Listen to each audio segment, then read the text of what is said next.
අද ධර්ම දේශනාව සඳහා අපි මාතෘකා කළේ ධම්මපදයේ සහස්ස වග්ගයේ සඳහන් වෙන වටිනා ගාථා ධර්මයක්. බුදුරජාණන් වහන්සේ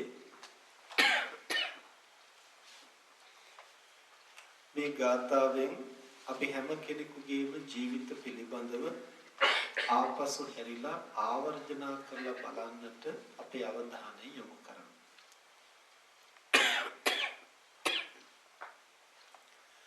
තථාගතයන් වහන්සේ දේශනා කරනවා යෝචේ වස්ස සතං ජීවේ අපස්සං ධම්මමුත්තම ඒකහං ජීවිතං සෙය්‍යෝ පස්සතෝ ධම්මමුත්තම.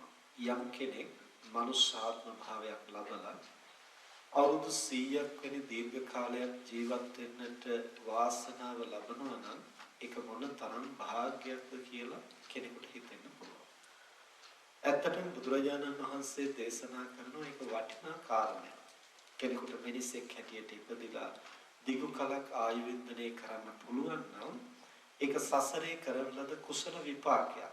සත්ව ඝාතනයෙන් වැළකීලා අන් අයගේ ජීවිත සුරක්ෂිත කිරීමේ කුසල විපාකයේ නිසා මිනිසුන් ඉබඳු දීර්ඝායු කාලයක් වින්දනය කරනවා.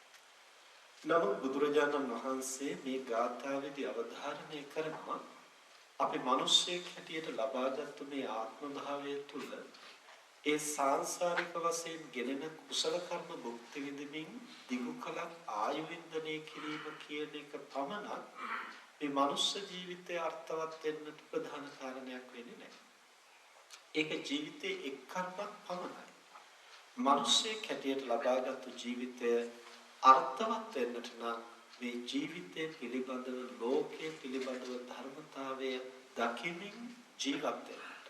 ඒ ධර්මතාවය දැක ගන්නට උත්සාහ කළ යුතුයි. යමෙක් ජීවිතයේ පිළිබඳව ලෝකයේ පිළිබඳව ධර්මයේ නොදැක වසර 100ක් ජීවත් වුණත් සැබවින් මේ මිනිස් ජීවිතය අර්ථවත් නැහැ කියලා බුදුරජාණන් වහන්සේ මේ ගාථාවෙන් දේශනා කළා. ඒකහං ජීවිතං සෙය්‍යෝ පස්සතෝ ධම්මමුත්තම. එක දවසක් හරි ජීවිතයේ පිළිබඳව ලෝකයේ පිළිබඳව ධර්මයේ දකිමින් ජීවත් වෙන්නට පුළුවන් නම් ඒ ජීවිතේ මිනිස්සෙක් හැටියට අර්ථ සම්පන්න ජීවිතයක් කියන බව තථාගතයන් වහන්සේ දේශනා කළා. මේ කාරණේ ඇහෙනකොට පිනොතොට හිතෙන්න පුළුවන් එතකොට එහෙමනම් අපි ජීවිතය ගැන ලෝකය ගැන කිසිවක් දන්නේ නැතුවද මේ ජීවත් වෙන්නේ? ඇත්තටම අපි දන්නවා. ජීවිතය ගැනත් දන්නවා, ලෝකය ගැනත් දන්නවා. හැබැයි දන්නා බව එකක්, දක්නා බව තව එකක්. අපිට හුඟක් වෙලාවට එන්නේ අපි යමක් දැනගත්තාම අපි ඒ පිළිබඳව පූර්ණත්වයට පැමුණා වගේ අදහසක් අපිට හුඟක් වෙලාවට මතුවේ. නමුත් අපිට බොහෝ දේ පිළිබඳව දැනගන්නට පුළුවන්. නමුත් දැකගන්න එක තරම් පහසු දෙයක් නෙවෙයි.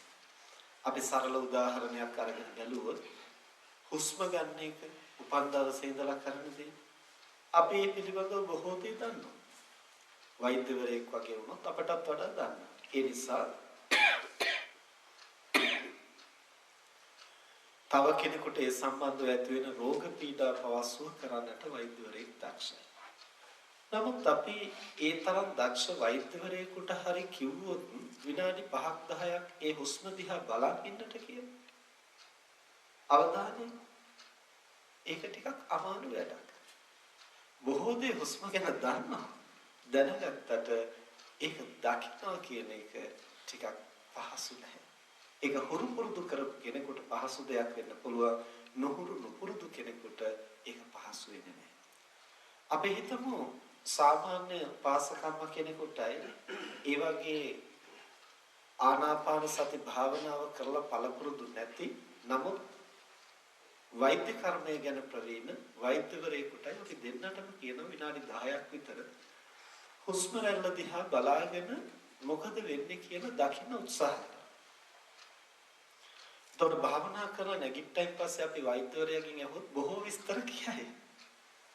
මේ මයින්හයින් හුස්ම ඇතුල් වෙන්නේ ඊට පස්සේ වෙනහල් වලට බෙදලා යන්නේ. ඒ ගොඩක් දේවල් කියන්නට පුළුවන්.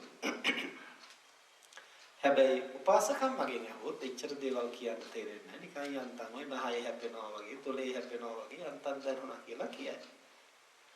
එතකොට ඇත්තටම බැලුවොත් ටිකක් හරි භාවනා කළා කියන්න පුළුවන් වෙන්නේ උපාසකම විතරයි. ඒ මොකද? ඒ වෙලේ සිද්ධ වෙන දේ යම් පමණකට හරි තේරුම් ගන්න තියෙන දැකගෙන තියෙන උපාසකම. වෛද්‍යවරයාට සිද්ධ වුණේ මොකක්ද එතනදී? ඒ වෙලේ සිද්ධ වෙන දේ දකින්න වෙනුවට තමන් දැනගත්තු පූර්ව දැනුම චින්තනයක් හැටියට යලි යලි ආවර්ජන වෙන්නට පටන් ගන්නවා. මේක කියන්නේ වෛද්‍යවරුන්ට භාවනා කරන්න බෑ කියලා නෙමෙයි. මේ සරල උදාහරණයක් ගත්තේ දන්නා බව එකක්, දක්නා බව තවත් එකක්. එතකොට අපිට හුඟා දේ යමක් පිළිබඳව දැනගන්නට පුළුවන්, ඉගෙන ගන්නට පුළුවන්. දැක්ම ඊට වඩා ගැඹුරු දෙයක්. ඒ නිසා මේ ශාසනයෙහි කෙනෙකුගේ ඥානය ඇති වෙන අවස්ථා තුනක් පිළිබඳව පැහැදිලි කරනවා.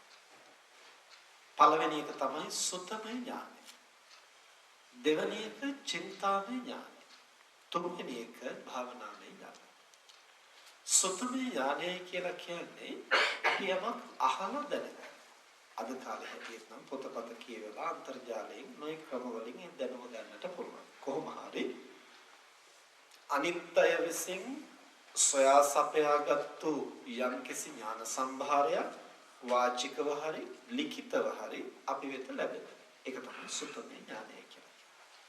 අපි මීට කලින් දන්නේ නැති දෙයක් පිළිබඳව මීට කලින් අපි හිතලා අහලා නැති දෙයක් පිළිබඳව එබඳු අලුත් දැනුමක් අපිට ලැබුණාම මනසේ ලොකු ප්‍රභාවයක් ඇති වෙනවා ඒ සම්බන්ධ. මටත් අද තමයි මේක තේරුනේ. මම මෙච්චර කල් මේක දැනගෙන හිටියේ නැහැ. මට හොඳට මේක කල්ලාතු අහලා තිබුණා වුණත් අද තමයි හොඳටම තේරුනේ. මේ විදිහට යම් යම් ස්වභාවයෙන් අපේ මනසට දේවල් දැනෙන්න පටන් ගන්නවා.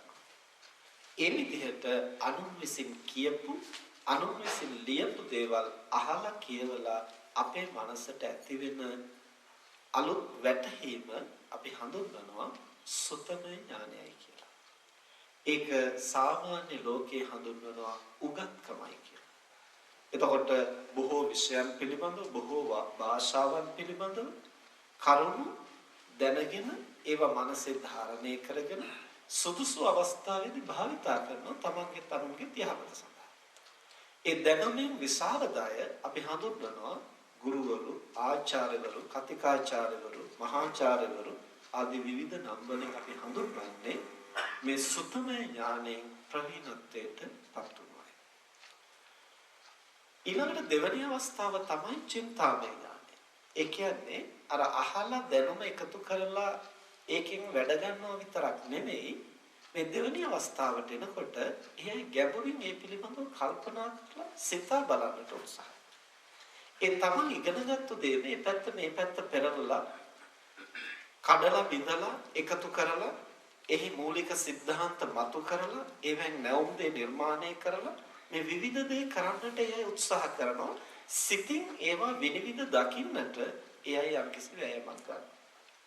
එහෙම කරනකොට විවිධ හේතු උදාහරණ දක්වමින් තමන්ගේ ජීවිතය අත්දැකීම් තුළින් ලෝකේ අන් අය සම්බන්ධව සිදුවෙන දේවල් එක්ක සංසන්දනය කරලා බලමින් මේ පැත්ත පෙරලා බලනකොට ඒ අයට මේ අසුන් කාරණේ පිළිබඳව යම්කිසි විනිවිද යන වැටහීමක් ඇති වෙනවා. ඒ වැටහීම ඇති වුනහම සමහර වෙලාවට ඒ අයට පුළුවන් ඒ කාරණේ සම්බන්ධව අනිත් අයට ස්පර්ශ නොවුණු ඉතා ගැඹුරු සියුම් තැන් ස්පර්ශ කරනවා. ඊට පස්සේ ඒ පිළිබඳව නැවුම් સિદ્ધාන්ත ඉදිරිපත් කරන්න. ඒ පිළිබඳව අලුත් න්‍යායන් ගොඩනගන්න එයට පුළුවන්කම තියෙනවා. අනාගතයේ තව වසර ගානකින් මේ විෂය මේ தත්ත්වයටපත් වෙනවා කියලා එයට සමහරට අනාවැකි කියන්න වගේ සමහර දේවල් කියන්න පුළුවන්. අපිට පුදුම හිතුණට ඒව හැම සිද්ධ වෙනවා. එහෙම වෙන්නේ කොහොමද කියලා. නමුත් ඒ තරම් ගැඹුරට ඒයට ඒ බඳු දේ දකින්නට පුළුවන් වෙන්නේ කුමක් නිසාද? අර සුත්තමේ ඥානයේ වශයෙන් දැනුම ගබඩා කරගෙන පමණක් ඉන්නේ නැතිව ඒවා ගැඹුරින් සිතලා කල්පනා කරලා එහි මූලික સિદ્ધාන්ත අවදි කරගෙන ඒවයින් නව නිර්මාණය කරන්න උත්සාහ. මේ தත්වෙට තමන්ගේ මනස පමුණවාගත්තු අය එහෙම නැත්නම් මේ දෙවැනි අවස්ථාවට පැමුණුණු අය අපි සමාජයේ හඳුන්වනවා චින්තකයෝ, දාර්ශනිකයෝ, විද්‍යාඥයෝ, පඬිතුයෝ ආදී නම් වලින් අපි හඳුන්වන්නේ මේ දෙවැනි අවස්ථාවට. ඒ කියන්නේ චින්තාමය ඥානය කියන තැනට. අර සුත්තමය ඥානෙන් දැනුගත්කමෙන් විතරක් නවතින්නේ නැතිව චින්තාමය ඥානයක් වශයෙන් ගැඹුරු චින්තනයක් තුළින් ඒවා විනිවිද ස්පර්ශ කරන්නට වටහා ගන්නට එයයි පෙළඹිලා තියෙනවා. දැන් මේ தත්ත්වයට ආවට පස්සේ කෙනෙකුට හිතෙනවා දැන් නම් හැම දෙයක්ම වැටහෙනවා. ජංගම දුරකථන වලින් වෙන්න ඕන මේ ප්‍රශ්නේ. එතකොට ඒ දෙවනි தත්වෙට ඒ කියන්නේ චින්තාමය ඥානයට ආවහම අර ගැඹුරින් දේවල් අධ්‍යයනය කරලා හඳුනාගෙන විනිවිද යන වැටහීමක් වලට ඇති වෙන නිසා ඒකත් එක්කලා අපිට හැඟෙනවා දැන් ඒ අය නම් ඒ සම්බන්ධව ප්‍රවීණත්වයකටපත් වෙලා දැන් ආයේ තවත් දැනගන්නට දෙයක් ඒ අයට නැහැ කියලා. නමුත් මෙතනදී බුදුදහමේ කියවෙන හැටියට ඒ දෙවනි අවස්ථාවටපත් වුණාට ඥානය පූර්ණත්වයටපත් වෙන්නේ නැහැ. ඒ නිසා තමයි මේ කොයිතරම් සියුම් දේ නිර්මාණය කරන්නට පුළුවන් විද්‍යාඥයෝ වුණා අර කසල සෝදනය කරමින් හිටපු සුනීත වගේ අය ලබාපු සෝවාන් ඵලය අරහත් ඵලය ඒකට ස්පර්ශ කරන්නට බැරි වෙන්නේ කුමක් නිසාද? ඒ කොයිතරම් විනිවිද යන වැටහීමක් තිබුණා වුණත් ඒ ඥානෙ පුරුදු නැති නිසා ලෝකයේ සම්බන්ධව ඊට අස්යුම් විදිහට ඒයට තර්ක කරන්න පුළුවන්. ඒ පිළිබඳව නොයෙකුත් දේ ගොඩනගන්නට පුළුවන්. හැබැයි ඒ පිළිබඳව ප්‍රත්‍යක්ෂ දැක්ම ඒගේ මනසෙහි තාම ගොඩනැගිලා නැහැ. ඒ ගොඩනැගිලා නැති නිසා තමයි ලෝකයේ පිළිබඳව ඒ අයගේ ඥානයේ පරිපූර්ණත්වයට පැමිණිලා නැත්තේ. නමුත් අර උගත් පුද්ගලයන්ට වඩා ගොඩාක් ඉදිරියෙන් ඉන්නවා. ඒක අපි පිළිගන්නට ඕන. ඒ නිසා මේ අවස්ථාව සාමාන්‍ය පුද්ගලයෙකුට වඩා සුවිශේෂ අවස්ථාවක්. නමුත් මේ සාමාන්‍ය පුද්ගලයෙකුට වඩා සුවිශේෂ වුණාය කියලා මේ බුදුදහමේ ඒ ඥානය පරිපූර්ණ ඥානයක් හැටියට ගණන් ගන්නේ නැත්තේ කුමක් නිසාද? එය දැනුමින් වැටහීමක් බවට පත් වෙලා තියෙනවා. හැබැයි තාමත් ඒ පැහැදිලි දැක්මක් හැටියට ප්‍රත්‍යක්ෂ වෙලා නැති නිසා. මේ බුදුදහමේ තියෙන විශේෂම කාරණය තමයි පින්නතුනි මෙහි පෙන්වන හැම න්‍යායක්ම හැම સિદ્ધාන්තයක්ම හැම විද්‍යාත්මක දැනුමක්ම විද්‍යාත්මක ඥානයක්ම ප්‍රායෝගිකව ප්‍රත්‍යක්ෂ කරන්නට පුළුවන්. ඒ නිසා විද්‍යාචරණ කියලා කියන්නේ. දැන් අනිත් බොහෝ දර්ශනවල ගැඹුරු කෙස්පැලෙන තර්ක කෙස්පැලෙන න්‍යායන් කෙස්පැලෙන විද්‍යාවන් තියෙන්නට පුළුවන්. ඒ තිබුණට පළක් නැති වෙන්නේ. ඒව චරණය තුළින් ප්‍රායෝගිකව ප්‍රත්‍යක්ෂ කරන්න බැරි නිසා. ඒ නිසා සමාජයේ සමහර කෙනෙක් ධර්මයේ පිළිබඳව උනත් තා ගැඹුරින් දේවල් කියාගෙන එනවා. ඒ කියාගෙන ආවයි කියලා බය වෙන්නට එපා පිටුනේ. ඇයි ඒ කොච්චර ගැඹුරු සංකල්ප ඉදිරිපත් කළත් වැඩක් නැහැ. ඒක භාවිතයට ගන්න බැරි නම්. ඒක ක්‍රියාවෙන් මතු කරන්නට බැරි නම්. ඒ මහා දැනුම් සම්භාරයෙන් ඇති තේරුමක් නැහැ. ඒ නිසා දහම කියන්නේ ගැඹුරු ඥානය, ගැඹුරු වැටහීම, ගැඹුරු දර්ශනය තිබුණට කමක් නැහැ. ඒ පමණටම ප්‍රායෝගික වෙන්නට ඕන. ඒ ප්‍රායෝගිකව ගත යුතු කිසිවක්ම නැහැ කියලා අපට පැහැදිලිව පෙනෙනවා නම් ප්‍රායෝගික ජීවිතය ඉතා දුර්වල චරිත නම් මහා දාර්ශනික ඥානය ඉදිරිපත් කළයි කියලා ඒවට එච්චර තැති ගන්නට ඕනේ නැහැ. ඒවෙන් ගත යුතු යමක් තියෙනවා නම් ගත්තටත් කමක් නැහැ. හැබැයි මේ බුදුදහම තුල ඒවයි තරම් අර්ථවත් දෙය හැටියට අගේ කෙරෙන්නේ නැහැ. පූර්ණත්වයට පත් වෙලා නැති නිසා. ඒ නිසා බුදුරජාණන් වහන්සේ දේශනා කරන්නේ දැනුම එකක්, වැටහීම එකක්. හැබැයි දැක්ම කියලා කියන්නේ තවත් එකක්. එතකොට මොකක්ද දැක්ම කියලා කියන්නේ? ඒ තමයි තුන්වෙනි අවස්ථාව සුතමේ ඥාණයෙන්, චින්තාමය ඥාණයෙන්, භාවනාමය ඥාණයට පැමිණෙන්නට. භාවනාමය ඥාණය කිව්ව ගමන් අපිට මතක් වෙන්නේ කකුල් දෙක නමාගෙන කොන්ද කෙලින් තියාගෙන අත් දෙක එකක් පිට එකක් තියාගෙන දැස තියාගෙන කරන වැඩක් ගැනයි මතක්. එහෙමත් කරන්න පුළුවන් භාවනාව. නමුත් ඒක ඉරියව්වක් විතරයි. ඒ භාවනා කරන්න වඩා සුදුසු ඉරියව්ව. හැබැයි භාවනාව කියන්නේ ඒක නෙමෙයි. භාවනාව කියන්නේ වෙන වැඩ. ඒ අපිට මතක් වෙන්නේ ඒ භාවනා කරන්න අපිට පුරුදු පුහුණු කරන ඉරියව්ව. මොකද ඒකනේ අමාරු කියලා අපිට දැනෙන්නේ. ඊට වඩා අමාරුයි සිත පුහුණු කරන එක. නමුත් සිත පුහුණු කරන්න ඉස්සෙල්ලා මේ කයවත් එක විදිහකට තියාගන්න බෑ. අපිට ගොඩක්ම රිදුම් දෙන්නේ ඒක. ඒ නිසා අපිට භාවනා කියනකොට මතක් වෙන්නේ ඒක. නමුත් භාවනාව කියන්නේ ඒක නෙමෙයි. ඒක ඉරියව්වක් විතරයි. මොකද්ද එතකොට භාවනාවේ ඥානය කියන්නේ? අර සුතමේ ඥානය කියන්නේ අසු දැනුම. චින්තාමය ඥානය කියන්නේ සිතූ දැනුම. ඒ අසු දේ සිතූ දේ සැබවින්ම ක්‍රියාත්මක වෙනකොට සිද්ධ වෙනකොට ඒ සිද්ධ වෙන දේ සිහියෙන් දකිමින් මනස පුහුණු කරන්න පුළුවන් නම් ඒක තමයි භාවනාමය ඥානය කියන්නේ. අර අසු දේ අර සිතූ දේ ඇත්තටම සිදු වෙනකොට ඒක දිහා සිහියෙන් බලලා කොච්චර දේවල් ප්‍රත්‍යක්ෂ කරගන්න පුළුවන්ද? ඊට අනුකූලව මනස පුහුණු කරන්න පුළුවන්ද? ඒ වැඩ පිළිවෙල හඳුන්වනවා භාවනාමය ඥානය කියලා. නමුත් ගැටලුව තියෙන්නේ අපිට දේවල් අහනකොට තේරෙනවා. හිතන කොටත් හොඳට තේරෙනවා. සිද්ධ වෙනකොට තේරෙන්නේ නැතුව යනවා. දැන් ඇත්තටම නම් විය යුත්තේ අහන කොටත් වඩා හිතන කොටත් වඩා සිද්ධ වෙන කොටයි තේරෙන්න ඕන හරියටම. මොකද එතකොටනේ සාධක ක්‍රියාත්මක වෙන්නේ. එතකොටනේ හරියට මේවා ස්පර්ශ වෙන්නේ. එතකොටනේ හරියට මේවා පෙනෙන්නේ. නමුත් අර සාධක නැති තැන කියා දෙනකොට තේරෙනවා. නිකන් පුටුවක් උඩට වෙලා කල්පනා කරනකොට හොඳටම වැටහෙනවා.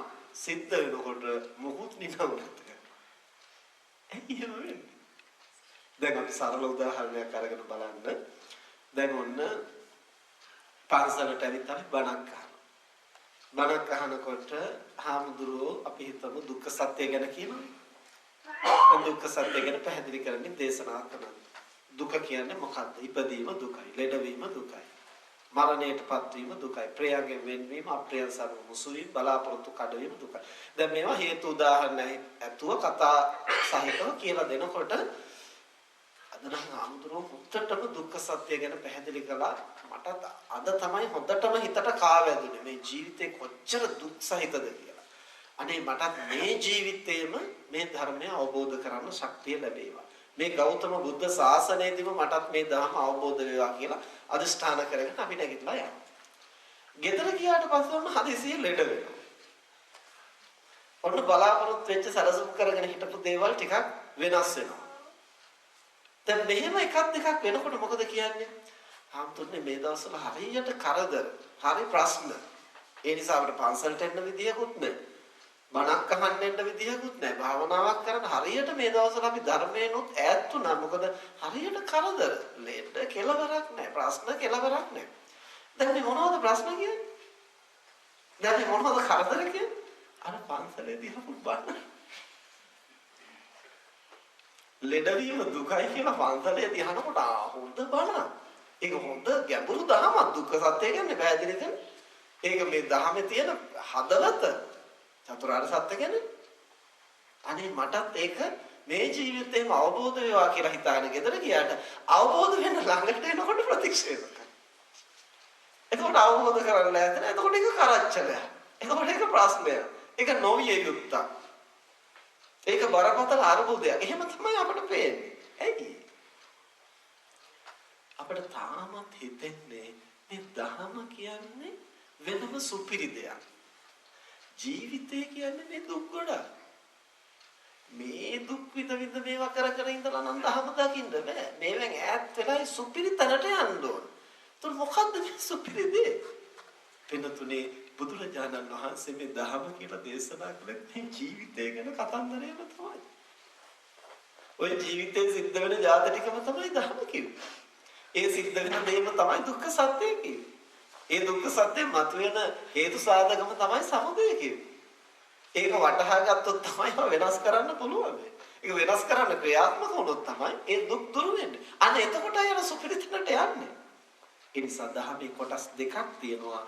පූජනීය සද්ධර්මය සහ ලෝකේ භාවිත ධර්මය. පූජනීය ධර්මය මොකද්ද? සෝවන් මාර්ග, සෝවන් ඵල, සකෘදාගාමි මාර්ග, සකෘදාගාමි ඵල, අනාගාමි මාර්ග, අනාගාමි ඵල, අරහත් මාර්ග, අරහත් ඵල, නිර්වාණ කියන මේ නවය. මේ නවයට අපි කියනවා මොනවද? නව ලෝකෝත්තර සද්ධර්ම. ඔය ස්වාක්ඛාතෝ භගවතා ධම්මෝ සම්දිට්ඨිකෝ අකාලිකෝ කියලා අපි වඳින්නේ ඔය නමයට. දැන් මේ පූජනීය තත්වයට කෙනෙක්පත් වෙන්නේ කොහොමද? මේ ලෝකේ මේ ජීවිතේ පවතින ධර්මය තේරුම් ගත්තොත් මේ ලෝකයේ තුල ජීවිතය තුල සිද්ධ වෙන ධර්මය මේක තේරුම් ගත්තොත් තමයි පූජනීය තැනට අපිපත් වෙන්නේ. ඉතින් මේ පූජනීය තත්වය ගැන කතා කර වැඳ හිටියට එතනට අපි තියන්න නම් කවදා හරි මේ ජීවිතය පිළිබඳව ලෝකයේ පිළිබඳව ධර්මතාවය ප්‍රත්‍යක්ෂ කරගන්න. දකින්නට. දැන් ඒක දකින්නට කියලා තමයි අපි පන්සලට ඇවිල්ලා මේ අහන්නේ. ඒ අහනකොට මේ කතන්දරේ හොඳටම තේරෙනවා. ඊට පස්සේ කල්පනා කරනකොට මේක හොඳටම වැටහෙනවා. මේ පෙනෙනවා වගේ දැනෙනවා. හැබැයි සිද්ධ වෙනකොට ඒ ඔක්කොම කන පිට යනවා. දැන් අනුන්ට කියා දෙනකොට අපි බොහොම දක්ෂයි. එතකොටත් අපිට කියා දෙන්න පුළුවන්. ඕක තමයි අනිත්‍ය කියන්නේ. එහෙම තමයි දේවල් ජීවිතේ සිද්ධ වෙන්නේ. එතකොට අපි බොහොම විචක්ෂණයි ඒක. දැන් අපි හිතමු අල්ලපු ගෙදර මරණයක් සිද්ධ වුණයි කියලා. දරුවෙක් මරුණයි කියලා. දැන් ඒක ඔකට අඬන්න එපා. ඉතින් අඬන මොකක් කරන්නේ? දුකයි තමයි. ඉතින් දැන් අඬලා තේරුමක් නැහැ. දැන් මැරිලා ඉවරයිනේ. දැන් ඉතින් අපි ඉතුරු වැඩ කරමු. තමයි දැන් වේලිච්ච පොල් විතරක් නෙමෙයි ඇටි කුරුම් බැට්ටිත් වැටෙනවා. දැන් මේ සියල්ල පහදන්නට අපිට පුළුවන්. හැබැයි තමන්ගේ දරුවෙකුට, තමන්ගේ ගෙදර කෙනෙකුට ඒ මරණය පැමිණිච්ච ගමන් ඇටි කුරුම් බැට්ටි වැටෙනවා කියලා අපිට මතක නැහැ. දැනකින් ඔක්කොම කන පිට යනවා. ඇත්තට මේ මොකද්ද වෙන්නේ පිට?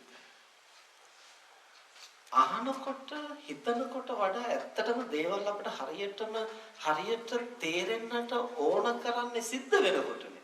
නමුත් ඒ අහනකොට තේරෙන තරම්වත් හිතනකොට තේරෙන තරම්වත් ඇයි මේ සිද්ධ වෙනකොට තේරෙන්නේ නැත්තේ? ඒකටත් හේතුවක් තියෙනවා. ලෝකේ දේවල් හේතුකව සිද්ධ වෙන්නේ නැහැ. එහෙම තේරෙන්නේ නැති වෙන්නත් හේතුවක් තියෙනවා. ඒක මොකක්ද? ඒ සිද්ධ වෙනකොට අපි අර අනේකාට සිද්ධ වෙනකොට අපි එළියේ ඉඳන් තමයි ඒ දිහා බලන්නේ. එතකොට අපිට හොත්තට ධර්මයත් එක්කලා මේක ගලපලා බලන්න. අපට සිද්ධ වෙනකොට අපි ඒක ගිලෙනවා. ඒක ගිලිච්ච ගමන් මොකුත් පේන්නේ නැහැ. දැන් දිය කඩක් මතු පිට ඉඳන් බලනකොට ඒක හොත්තට ඔක්කොම පැහැදිලිව පේනවනේ. ඇතුලේ තියෙන ඒවා මාළු පීනන හැටි ඔක්කොම පේනවා. අපි ඒක ගිලිච්ච ගමන් මොකුත් පේන්නේ නැතු වෙනවා. ඒක තමයි ස්වභාවය. ඒ නිසා බුදුරජාණන් වහන්සේ දේශනා කරනවා මේ පටලැවිල්ල ලෙහන්න නම් ලෝකයේ හැටියට දකින්න නම් එකම එක ක්‍රමයයි තියෙන්නේ.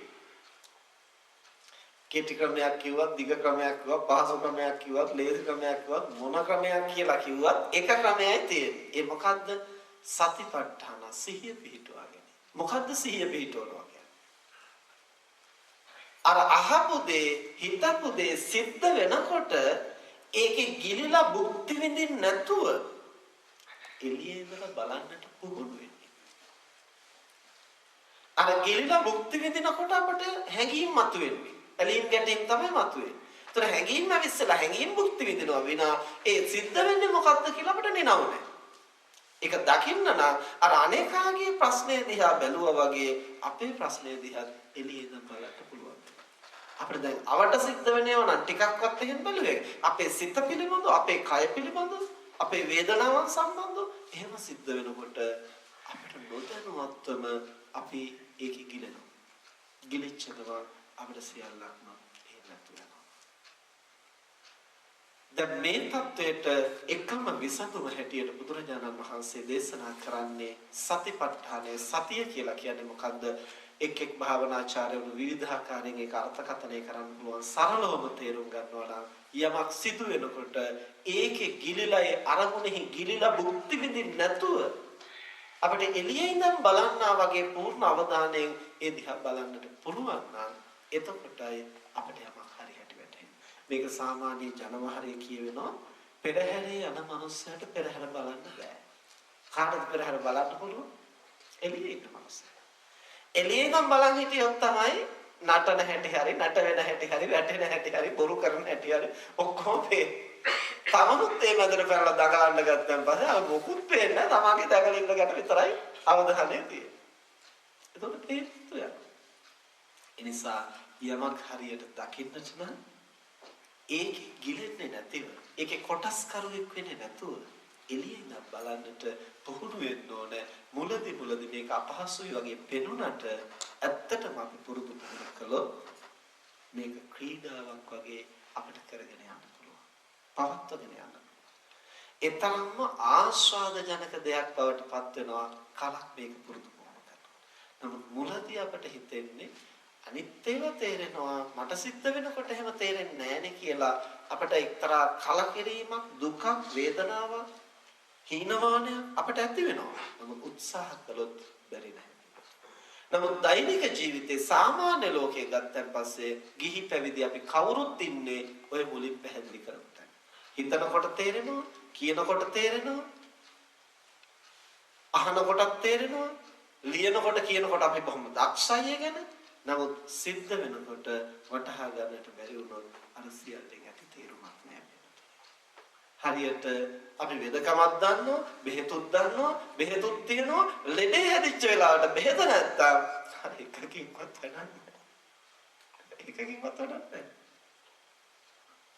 ඒ නිසා ඒ ගැටලුව මතුවෙන තැනදී මේ කාරණේ දකින්නට අපේ මනස පුරුදු කරනවා. දැන් මම පහුගිය දවසක ලංකාවේ ඉන්න ප්‍රසිද්ධම නීතිඥ මහත්මයෙක්. එතුමාට නඩුවක් කවුරු හරි බාර දුන්නොත් අනිවාර්යෙන් දිනනවා. කොහොම හරි දිනනවා. හොඳින් හරි නරකින් හරි කොහොම දිනනවද මන්ද කොහොම හරි බාර ගන්න හැම නඩුවක්ම දිනනවා. දැන් එතුමාට පොඩි ගැටලුවක් මතුවෙලා ඒක පවුලේ ප්‍රශ්නයක්වත් නෙමෙයි. වෙන කෙනෙකුගේ ප්‍රශ්නයක්වත් නෙමෙයි. තමන්ම නිකන් හිතලා හදාගත්තු පොඩි කාරණයක්. දැන් නිින්ද යන්නෙත් නැහැ, කෑම කන්නත් බෑ. පස්සේ අපිට කතා කළා පස්සේ අපි එන්න කියලා ටිකක් කතා කළා. ඊට පස්සේ ටිකක් මනස සමබර කරගෙන ගියා. ඊළඟ සතියක් විතර ගිහිල්ලා ආපහු කතා කරලා කියනවා හාමුදුරනේ ආයෙත් ප්‍රශ්නේ බරපතලයි දැන් ආයෙත් නිින්ද යනවා. පස්සේ මම ආයෙත් කියලා මං ඇහුවා ඔබතුමා අනුන්ගේ ප්‍රශ්න විසඳන්නේ කොහොමද? දැන් වෙන කෙනෙකුගේ නඩුවක් අරගත්තොත් මේ මිනිස්සයා මෙතනදී හිතුවේ මෙහෙමයි, කිව්වේ මෙහෙමයි, කළේ මෙහෙමයි, ඒක කිව්වේ මෙහෙමයි හිතලා දැන් ඔක්කොම කියන්න පුළුවන්. දැන් තමන්ට සිද්ධ වෙන දේ තේරුම් ගන්න බෑ. එතකොට එතුමා කියනවා ඒක තමයි හම්තුනේ මටත් හිතා ගන්න බැරි අනුන්ගේ ප්‍රශ්න එච්චර හොඳට විසඳුවාට මගේ ප්‍රශ්නේ විසඳ ගන්න බෑ. දැන් ඔය தත්ත්වෙට අපි ඇද වැටෙන්නේ වෙන හේතුවක් නිසා නෙවෙයි. අර දේවල් සිද්ධ වෙනකොට අපි ඒකේ ගිලිලා අරමුණ භුක්ති විඳිනවා. එතකොට අපිට ඒක පේන්නේ හැඟීම් මතුවෙනවා. ඒ හැඟීම් වලට වහනවා. ඉතින් අපි හැඟීම් නැසලා නැහැනේ. ගිහි පැවිදි අපි කවුරුත් අනාගාමී වෙනකම් අපිට හැඟීම් තියෙනවා. කාමරාගය සහ පටිඝය කියන කෙලෙස් දෙක අනාගාමී වෙනකම් තියෙනවා. කාමරාගය තියෙන තාක්කල් ඇලීම තියෙනවා. පටිඝය තියෙන තාක්කල් ගැටීම තියෙනවා. එතකොට ඇලීම් ගැටීම් රුචි අරුචිකම් අනාගාමී වෙනකම් තියෙනවා. එතකොට හැඟීම් නැති වෙන්නේ නැහැ. නමුත් අපිට මොකද්ද කරන්න තියෙන්නේ? අර අරමුණු එක මුසු වෙනකොට සුපුරුදු විදිහට හැඟීම් අවදි වෙනවා. නමුත් ඒ අවදි වෙන හැඟීමට වහල් වෙනවද? එහෙම නැත්නම් ඒක යටපත් කරලා කාරණේ දකින්නට සිහිය පවත්වා ගන්න. දැන් මේවා කොච්චර කිව්වත් හරියට අපිට ස්පර්ශ වෙන්නේ ඒවා සිද්ධ වෙනකොට විනා. දැන් මට මතකයි අපේ පන්සලේ වැඩ හිටිය කල්යාණ ධම්ම කියලා ලොකු හාමුදුරුවෝ ප්‍රේරුකාණේ නායක හාමුදුරුවන්ගේ ගෝල හාමුදුරුවෝ. නායක හාමුදුරුවන්ට කලින් උන්වහන්සේ අපවත් වුණා. උන්වහන්සේ හොඳට නිරෝගීව හිටියා. හැබැයි හෘද රෝගයක් තිබුණා. දවසක් රාත්‍රියේ හොඳට කතා බහ කරලා hina වෙලා ගිහින් නිදාගත්තා. උදේ වුණොත් දොරකඩ මලකඳ. දැන් ගිහිල්ලා මලකඳ උස්සනකොට තාම ඇඟේ රස්නේ තියෙනවා. පපුව ගොර ගන්නවා. මම කිව්වා ලොකහරු අපවත් වෙලා නැහැ. අපි ඉක්මනට ස්පිරිතාලට අරයි යන්න. ඒතකොට වෙද මහත්තයෙක් ඉඳලා නාටියල්ලා බලලා කිව්වා ගෙනහිල්ලා වැඩක් නැහැ. දැන් විනාඩි 15කට ඉස්සෙල්ලා පණ ගිහින්.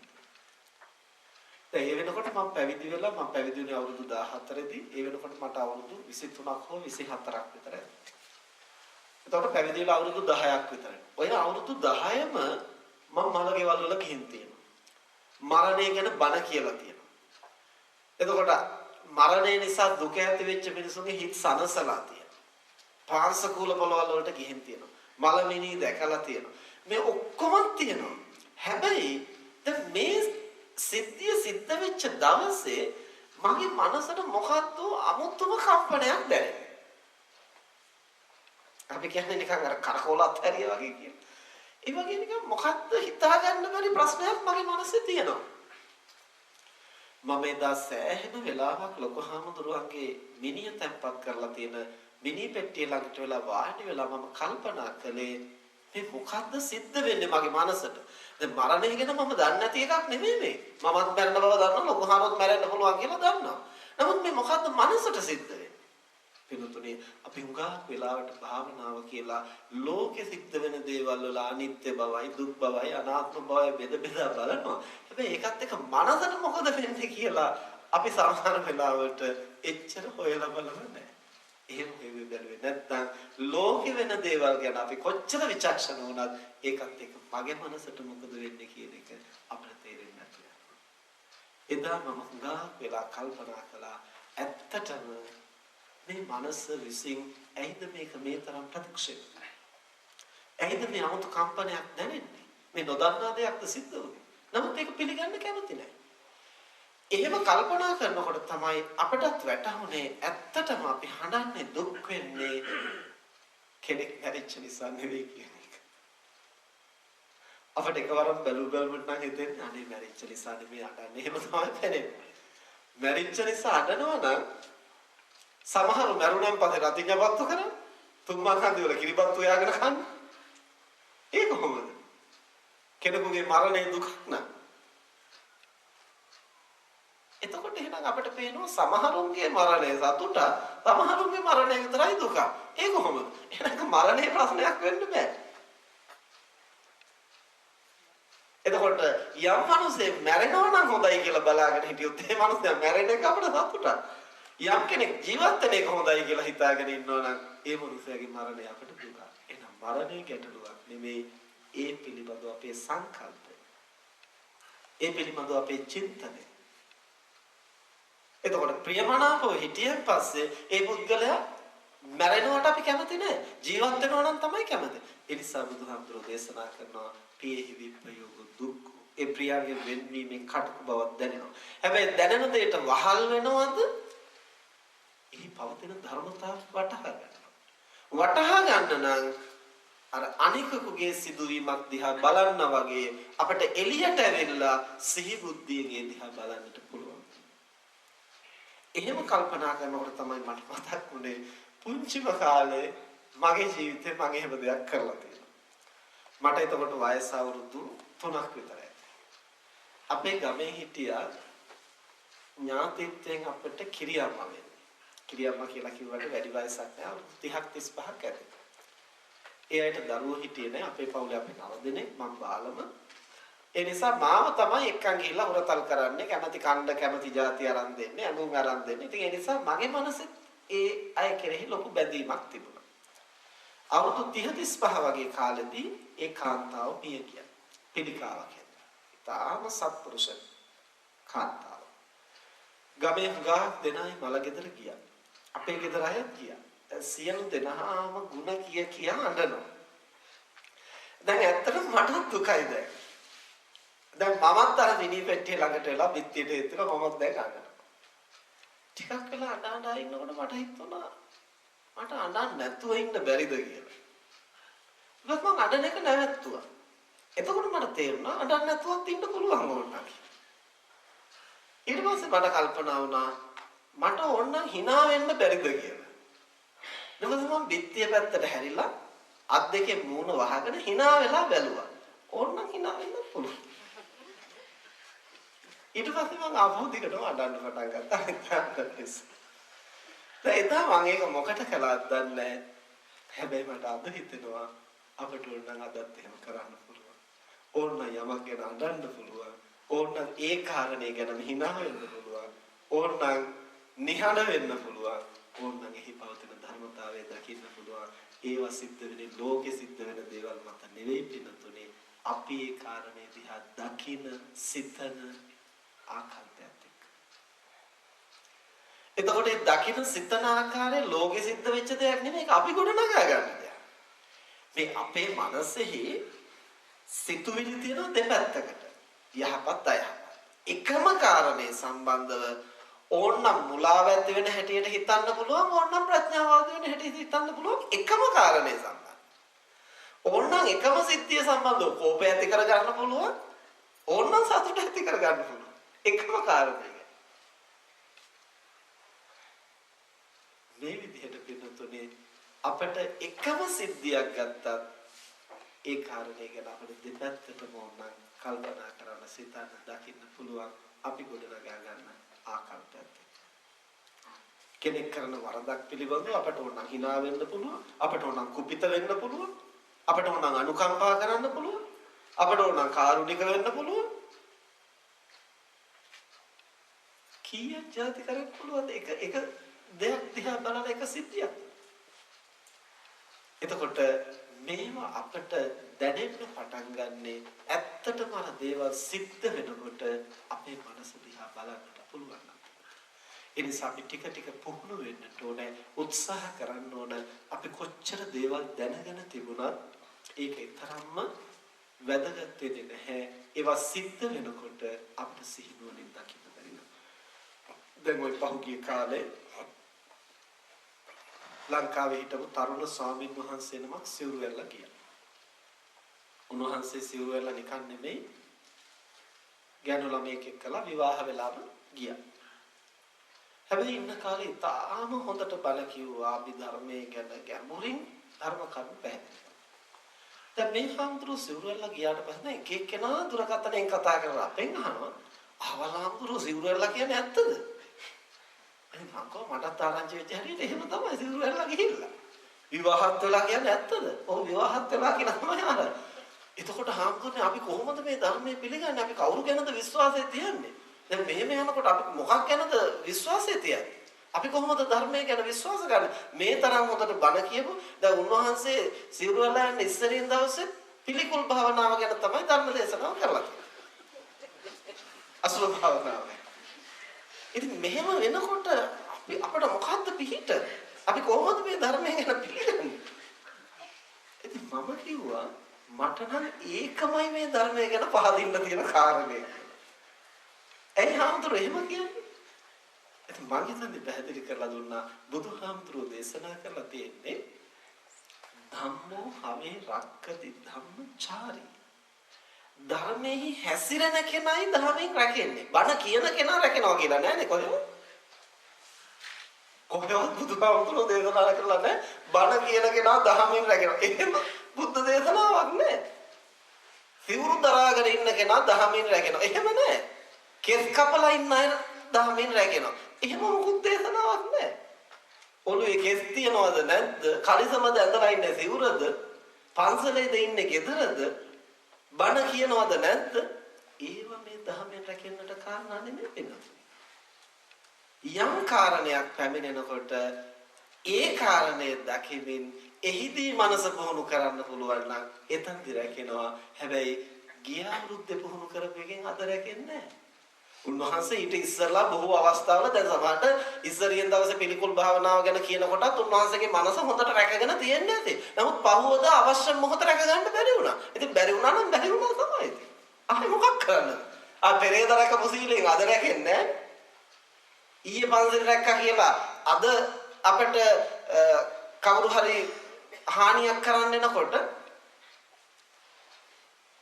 ඒතනත්තා නසන්නට අපි ඉදිරිපත් වෙනවා නම් මම මෙච්චර දවස් පන්සල් රැක්කා කියලා හරියන්නේ නැහැ. දැන් පන්සල් කඩනවා නම් ඒකෙන් විනාශය වෙනවා.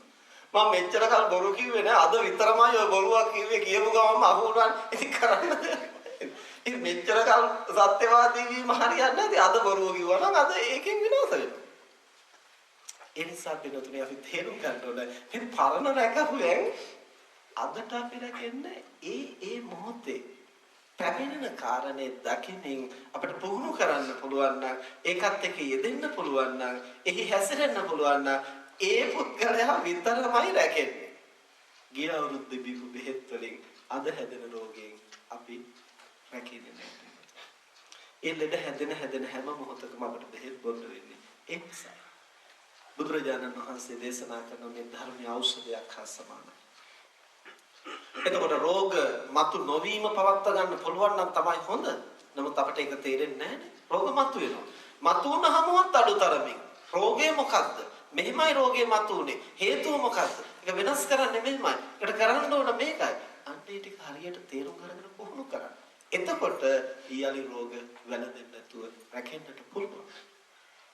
එතකොට මේක තමයි චතුරාර්ය සත්‍ය කියලා බුදුහාමුදුරු දේශනා කරන්නේ. ගැටලුව මොකද්ද? හේතුව මොකද්ද?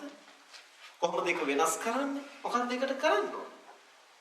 ඉතින් ඒ නිසා වෙනතුනේ මේ ධර්මයේ ප්‍රගුණ කරද්දී ඒක ගිහියාටයි පැවිද්දාටයි කියලා කාටවත් 아무තු සමාවක් නැහැ. 아무තු ගැළවීමක් නැහැ. අනේ මම ඒක දැනගෙන හිටියේ නැහැ. මට කවුරුවක් කිව්වේ නැහැ. මම නම් බෞද්ධයෙක් නෙමෙයි. මම වැඩි බණ අහලා තිබුණෙත් නැහැ. ඒ කතන්දර මොකුත් හරියන්නේ නැහැ. අදාළ හේතුව තියනවා නම් ඒකට අදාළ ඵලය. ඒ හොඳද නරකද කතා මොකුත් නැහැ ඉතින්. ඒ හේතුව නම් ඒකට ඵලය. ඒකද හොඳ නරක එක තමයි විඳගන්න. ඒ නිසා මේ ලෝක ධර්මය කියන එක පින්නතුනේ කාටත් පොදු විශ්ව ධර්මතාවය. හේතු ප්‍රත්‍යයෙන් දේවල් හට ගන්නා ස්වභාවය. ඒ නිසා බුදුරජාණන් වහන්සේ දේශනා කරනවා අපට සුත්තමේ ඥානයේ වශයෙන් බොහෝ ගැඹුරු වැටහීමක් තියෙන්න පුළුවන්, දැනුමක් තියෙන්න පුළුවන්. චින්තාමය වශයෙන් අපි තා සූක්ෂම විදිහට ඒවා පිළිබඳව සියුම් විදිහට හිතලා වටහාගෙන තියෙන්නත් පුළුවන්. හැබැයි ඇත්තටම ඒවා සිද්ධ වෙනකොට සිත පිළිබඳව, කය පිළිබඳව, ලෝකයේ පිළිබඳව මේවා සිදු වෙනකොට අපිට පුහුණු කරන්න බැරි නම් අපි එතනින් පරාජිත වෙනවා. ඒ නිසා එතනමයි අපිට ධර්මයේ පුහුණු කරන්න තියෙන තැන. එතනමයි අපේ දුර්වලකම අපිට දකින්නට තියෙන තැන. මට මතකයි මීට අවුරුදු කිහිපයකට ඉහතදී ධර්ම දේශනාවකට යන්න සිද්ධ වුණා විහාරස්ථානයක. මම ඊට කලින් ඒ පන්සලට බණ කියන්න ගිහිල්ලා තිබුණේ නැහැ. සාමාන්‍යයෙන් බණකට යනකොට විනාඩි 5කටවත් කලින් අපි යන්න උත්සාහ කරන්නේ. මොකද නැත්තම් මිනිස්සු ඇවිදින් බලාගෙන ඉන්නවා පැය ගණන් සමහර හාමුදුරු වෙනකන් කියලා. ඉතින් සද්ධාව තියන අය නම් අනේ හාමුදුරන්ගේ වාහනේ කැඩලත් දන්නේ නැහැ මොකක් වෙලාද දන්නේ නැහැ කියා දුකෙන් ඉන්නවා. සමහර මිනිස්සු බැන බැන ඉන්නවා. අපි මේ වැඩත් පාලු කරගෙන මෙතන ඇවිල්ලා ඉන්නවා හාමුදුරන්ට බැන වෙලාවට එන. කොහොම කියේ බැන බැන නිකන් පව් සිද්ධ කරගන්න පිළිසත් අනන්තවත් ඉන්නවා. ඉතින් කොයි කවුනත් ඉතින් බණ කියන අපි ආදර්ශවත් වෙන්න ඕනේ. ඒ නිසා විනාඩි 5කටවත් කලින් කොහොම හරි බණ කියන තැනට යන්න තමයි හැමදාම උත්සාහ කරන්නේ. දැන් මේ පන්සලට කලින් ගිහින් තිබුණ නැති නිසා පාරවල් අහහා ගියා. අන්තිමට පාර වැරදුනා. විනාඩි 10ක් විතර පරක් වුණා පන්සලට යන්න. එතකොට කොහොම ගියා වුණත් පන්සලට ගිහිල්ලා වාහනේ දැස්ස ගමන් අපි කරන්නේ සංඝවාසයට ගිහිල්ලා වැඩිහිටි හාමුදුරු නමක් ඉන්නවා නම් වන්දනා කරනවා. තරුණ බාල හාමුදුරු නමක් ඉන්නවා නම් කතා බහ කරලා තමයි ධර්මාසනයට යන්නේ. ඒවා අපේ චාරිත්‍ර. දැන් මේ පන්සලට ගිහිල්ලා වාහනේ බහිනකොට මොන්න දායක මහත්තයෙක් මුතු කුඩේ උස්සගෙන දුවගෙන ආවා වාහනේ ළඟට. මම කිව්වා මහත්තයා අපි පොඩ්ඩක් ආවාසයට ගිහිල්ලා ලොකු හාමුදුරන්ට කතා කරලා. නෑ දැන් පරක් වෙලා තියෙන හාමුදුරනේ කෙලින්ම ධර්මාසනයට යන්න කිව්වා ලොකු හාමුදුරුවෝ එතනට එන්නම් කිව්වා. දැන් ඊට පස්සේ මට කියන්න දෙයක් නැහැ නේ මම ඉතින් එහෙම ධර්මාසනයට ගියා. ගිහිල්ලා වාඩි වුණාට පස්සේ ලොකු හාමුදුරුවෝ වැඩියා. වැඩිලා දැන් මයික් එක අරගෙන පිළිගැනීම කරනවා. දැන් කියන මොකවත්ම ඇහෙන්නේ බණ කියන්න දාලා තියෙන බෆල් කීපයක්. ඊට වඩා දෙතුන් ගුණයක් සද්දෙන් ස්පීකර් එකකින් පිරිතක් දාලා. දැන් පිරිතේ සද්දේ යට කරගෙන මේ බෆල් එකෙන් කොහොමවත් කතා කරන්න බෑ. දැන් බෆල් එකේ කියන්නේ කොහොමවත් ඇහෙන්නේ අර ස්පීකරෙන් ඇහෙන පිරිතත් එක්ක. දැන් මම කල්පනා කළා හාමුදුරුවෝ හදිස්සියට එනවා වඩින්න ඇති පිරිත නවත්තන්න බැරි වෙන්නේ. දැන් ගිහිල්ලා නවත්තයිනේ කියලා මම හිතුවා දැන් හාමුදුරුවෝට පිළිගැනීමේ කතා කරලා මයික් එක මට දීලා වැඩි. දැන් මම පන්සිල් දෙනවා. මොකුත් ඇහෙන්නේ නැහැ. පන්සිල් දීලා ඉවරනකම් බැලුවා පිරිත නවත්තන පාටක් නැහැ. ඒක දිගටම යනවා. දැන් මම කල්පනා කළා මේ මොකද්ද මේ වෙන්නේ? දැන් පිරිත කොයි බණ කොයි දෙකක් එකපාර කරන්න බෑ. එහෙනම් සමහර විට දැන් මේ දායකයෝ එකතු වෙලා බණට ආරාධනා කළාට හාමුදුරුවන්ගෙන් අවසර ගත්තේ නැද්ද දන්නේ නැහැ. හාමුදුරුවෝ තරහටත් දන්නේ නැහැ පිරිත දාලා තියෙන කියලා මට කල්පනා. එතකොටම දැන් දායක මහත්තයෙකුට මම කතා කරලා කිව්වා මහත්තයෝ පොඩ්ඩක් හාමුදුරුවන්ට ගිහිල්ලා කියන්න මේ පිරිත නවත්තන්න කියලා මේකත් එක්කම මොකුත් බණ ඇහෙන්නේ නැහැ. දායක මහත්තයා ගිහිල්ලා ටිකකින් එකට හාමුදුරනේ ඒක නවත්තන්න බැරිලු කියලා කිව්වා. දැන් ඊට පස්සේ මට කල්පනා වෙනවා කත් එකටම අමනාපෙට තමයි දැන් මේ වැඩේ කරන්නේ. එතකොට මට මතක් වුණා පන්සල්කට යන්න හදනකොටම දායක මහත්තයා යන්න නොදී මෙහාට එක්කම එහෙනම් එකත් එකට මෙහෙම කරන්න ඇත්තේ පන්සල්කට ගිහිල්ලා හාමුදුරුවොත් එක කතා කළොත් ප්‍රශ්නේ දුරදිගේයි කියලා වෙන්න ඇති. එහෙනම් දායකින්ගේ හිතුවක්කාරකමට බණ ලෑස්ති කරන්න ඇති. හාමුදුරුවන්ගෙන් අවසර ගන්න නැතුව ඇති. දැන් මේ ප්‍රශ්නයක් ඇති වෙයි කියලා තමයි මාව පිටමගින්ම ධර්මාසනයට වැඩම කෙරෙන්නේ. දැන් මගේ මනසේ එන සැකය තහවුරු වෙන්න එක එක කාරණා එකතු වෙනවා. ඊට පස්සේ මම කොයිකටත් කියලා දේවතා ආරාධනාවක් කරලා ආයේ පොඩි හාමුදුරු නමක් ධර්මශාලාවේ පිටපැත්ත යනවා දැකලා පොඩි හාමුදුරන්ටත් මම කතා කරා. කතා කරලා මම කවනේ හාමුදුරනේ මේ බණ කියනවා මොකක්ද ඇහෙන්නේ නැහැ. ඒ නිසා මේ පිරිත නවත්තන්න බැරි නම් මේක පොඩ්ඩක් අඩු කරන්න කියන්න. ඉතින් මේ මොකක් චාරිත්‍රයක්ද දන්නේ නැහැ නේ හැමදාම පිරිත් දාලා යන්න ඕනේ. ඒ නිසා පිරිත නවත්තන්න බැරි නම් පොඩ්ඩක් අඩු කරන්න. පොඩි හාමුදුරුවෝ ගිහිල්ලා ඉන්නකෝ හාමුදුරනේ ඒක අඩු කරන්න බෑ මේක වැඩි කරන්න කියලා ස්පීකරේ වැඩි කළා හූ ගාන මට්ටමට ඒක වැඩි. අරගේ හූ සද්දෙත් එක්කලා බල්ලෝ රංචුවක් ඇවිල්ලා තතෝනේ දීලා කෑ ගහනවා බල්ලෝ. දැන් බඩ කියනවා තියා මෙතන යුද පිටිය වගේ. දැන් මම කල්පනා කරා දැන් කාටද බණ කියන්නේ. ලොකු හාමුදුරුවන්ටත් බණ ඕනේ. පොඩි හාමුදුරුවන්ටත් බණ ඕන බව පේන්නේ. දායකින්ටත් ඕනේ. ඕනනම් බල්ලෝ ටිකක් බන්නනවා. එතකොට දැන් බල්ලන්ටත් ඕනේ. කාටවත් ඕනේ. හැබැයි මම බණ කියන්න ඕනේ දැන් පැයක්. දැන් මං කල්පනා කළා මම මොකටද නිකන් දුක් විඳින්නේ. එහෙනම් හොඳ වැඩක් කරන්නම් විනාඩි 5ක් විතර බණ කියන මාත් නැගිටලා යනවා යන්න. එතකොට කට්ටියටම තේරෙයි මොකද්ද උනේ කියලා. කියලා මට හිතුණා. හිතනකොට මට කල්පනා වුණා දැන් පරිගන්න නේද හිතෙන්නේ. දැන් මේ මට රිද්දුවට අයිටපල්ලා මමත් කරන්නම් කියලා තමයි දැන් මේ අනික් අතට මනස වැඩ කරන්නේ. පස්සේ මට කල්පනා වුණා ඒක කොහොමවත් දෙලෙන්නේ නැහැ.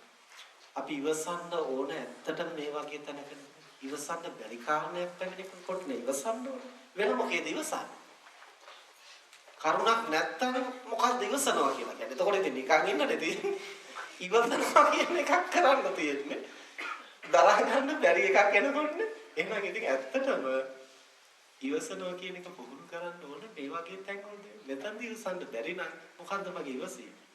ඒ නිසා පොඩ්ඩක් උත්සාහ කරලා බලන්න ඕන මෙතනදී ඉවසන්න පුළුවන්ද කියලා. ඊට පස්සේ මම අදිෂ්ඨාන කරගත්ත හරි කමක් නැහැ. ලොකු හාමුදුරන්ට බණ එපා වුණා, පොඩි හාමුදුරන්ට එපා වුණා, දායකින්ට එපා වුණා, බල්ලන්ට එපා වුණා කවන්නේ. අද මම පැයක් බණ කියනවා. අද මම බණ කියන්නේ අනුන්ට නෙමෙයි. මම අද උත්සාහ කරන්නේ මට පුළුවන් මේ ඔක්කොම ප්‍රශ්න අතරේ පැයක් හිත නරක කරගන්න නැතුව මනස සංසුන් කරගෙන අදාළ කරුණු ටික පැහැදිලි කරන්න පුළුවන්ද මට? ද්වේෂය පාලනය කරගෙන. ඊට මම අෂ්ටලෝක ධර්මයෙන් කම්පා නොවී ඉන්නේ කොහොමද කියන මාතෘකාව හැටියට යොදාගෙන බණ කියන්න පටන් ගත්තා. දැන් හැම තත්පරයකම සිහියෙන් ඉන්න ඕන පොඩ්ඩක් වෙනස් වෙච්ච ගමන් ඇතුලෙන් කෝපය මතුවෙනවා. ඊට පස්සේ බොහොම කල්පනාවෙන් බොහොම උත්සාහයෙන් ධර්ම දේශනාව කරගෙන ගියා. විනාඩි 10ක් විතර යනකොට අර සද්දබද්ද ඔක්කොම අතරේ දැන් මිනිස්සු සියලු දෙනාගේම අවධානය මගේ පැත්තට යොමු වෙලා තියෙනවා. දැන් අච්චර අර සද්දබද්ද අතරේ හැමෝම දැන් මුදල්ලි මිනිස්සු හිටියේ දෙලොවක් අතර අර පැත්තේ මේ පැත්තේ ඔක්කොම ඇහෙනේවත් එකලා බොහොම වික්ෂිප්තව හිටියේ.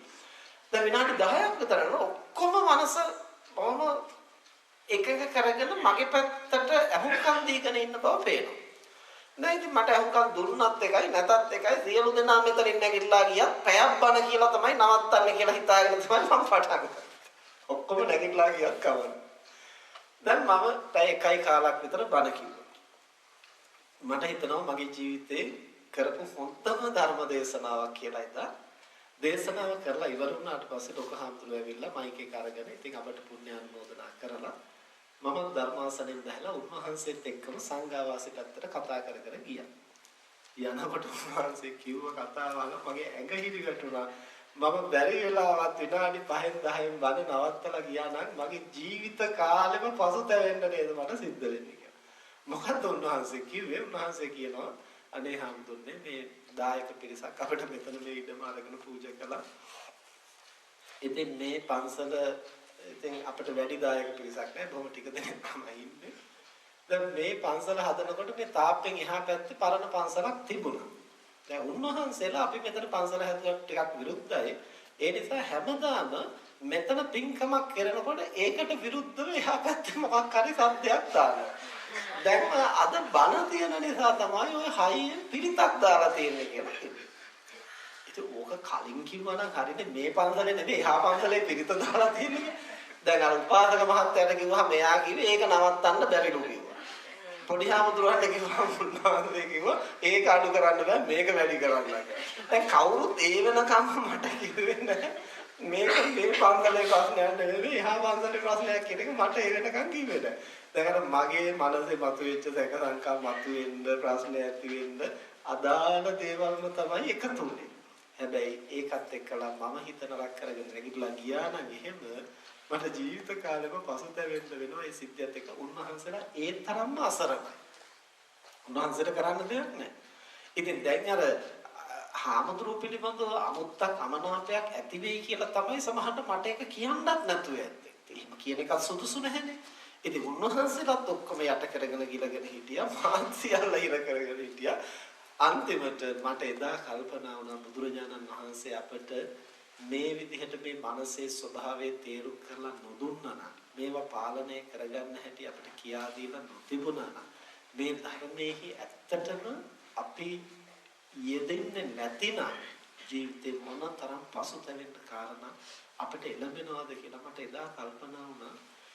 ඉතින් මේ උදාහරණයක් හැටියට මම කිව්වේ වෙනතුනේ අපිට ඔය වගේ හිතාගන්න බැරි තරම් කටුක අවස්ථා ජීවිතේ එන්න පුළුවන්. ඉතින් එතනනේ තමයි ඇත්තටම අපිට මේ ධර්ම පිහිට කරගන්න. මේ ධර්ම ප්‍රායෝගිකව භාවිතා කරන්න. අපේ මනසේ ස්වභාවය, අපේ මනස කුපිත වෙන හැටි, ඒ කෝපය අවදි වෙන්නට අපේ මනස ක්‍රියාත්මක වෙන හැටි. එතකොට ඇයි අපිට ඒවා පාලනය කරගන්න බැරි? ඇයි අපිට ඒවා දිහා දකින්න බැරි?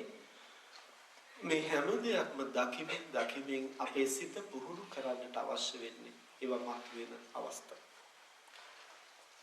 එනිසා බුදුරජාණන් වහන්සේ දේශනා කරනවා චිත්තානුපස්සන සතිපට්ඨානයේ හැටියට ද්වේෂ සිත මත වෙනකොට වෙනේව හොය දඟලන එක නෙමෙයි මේ ද්වේෂ සිතයි කියලා කියන්නේ මේක දිහා බලන්න.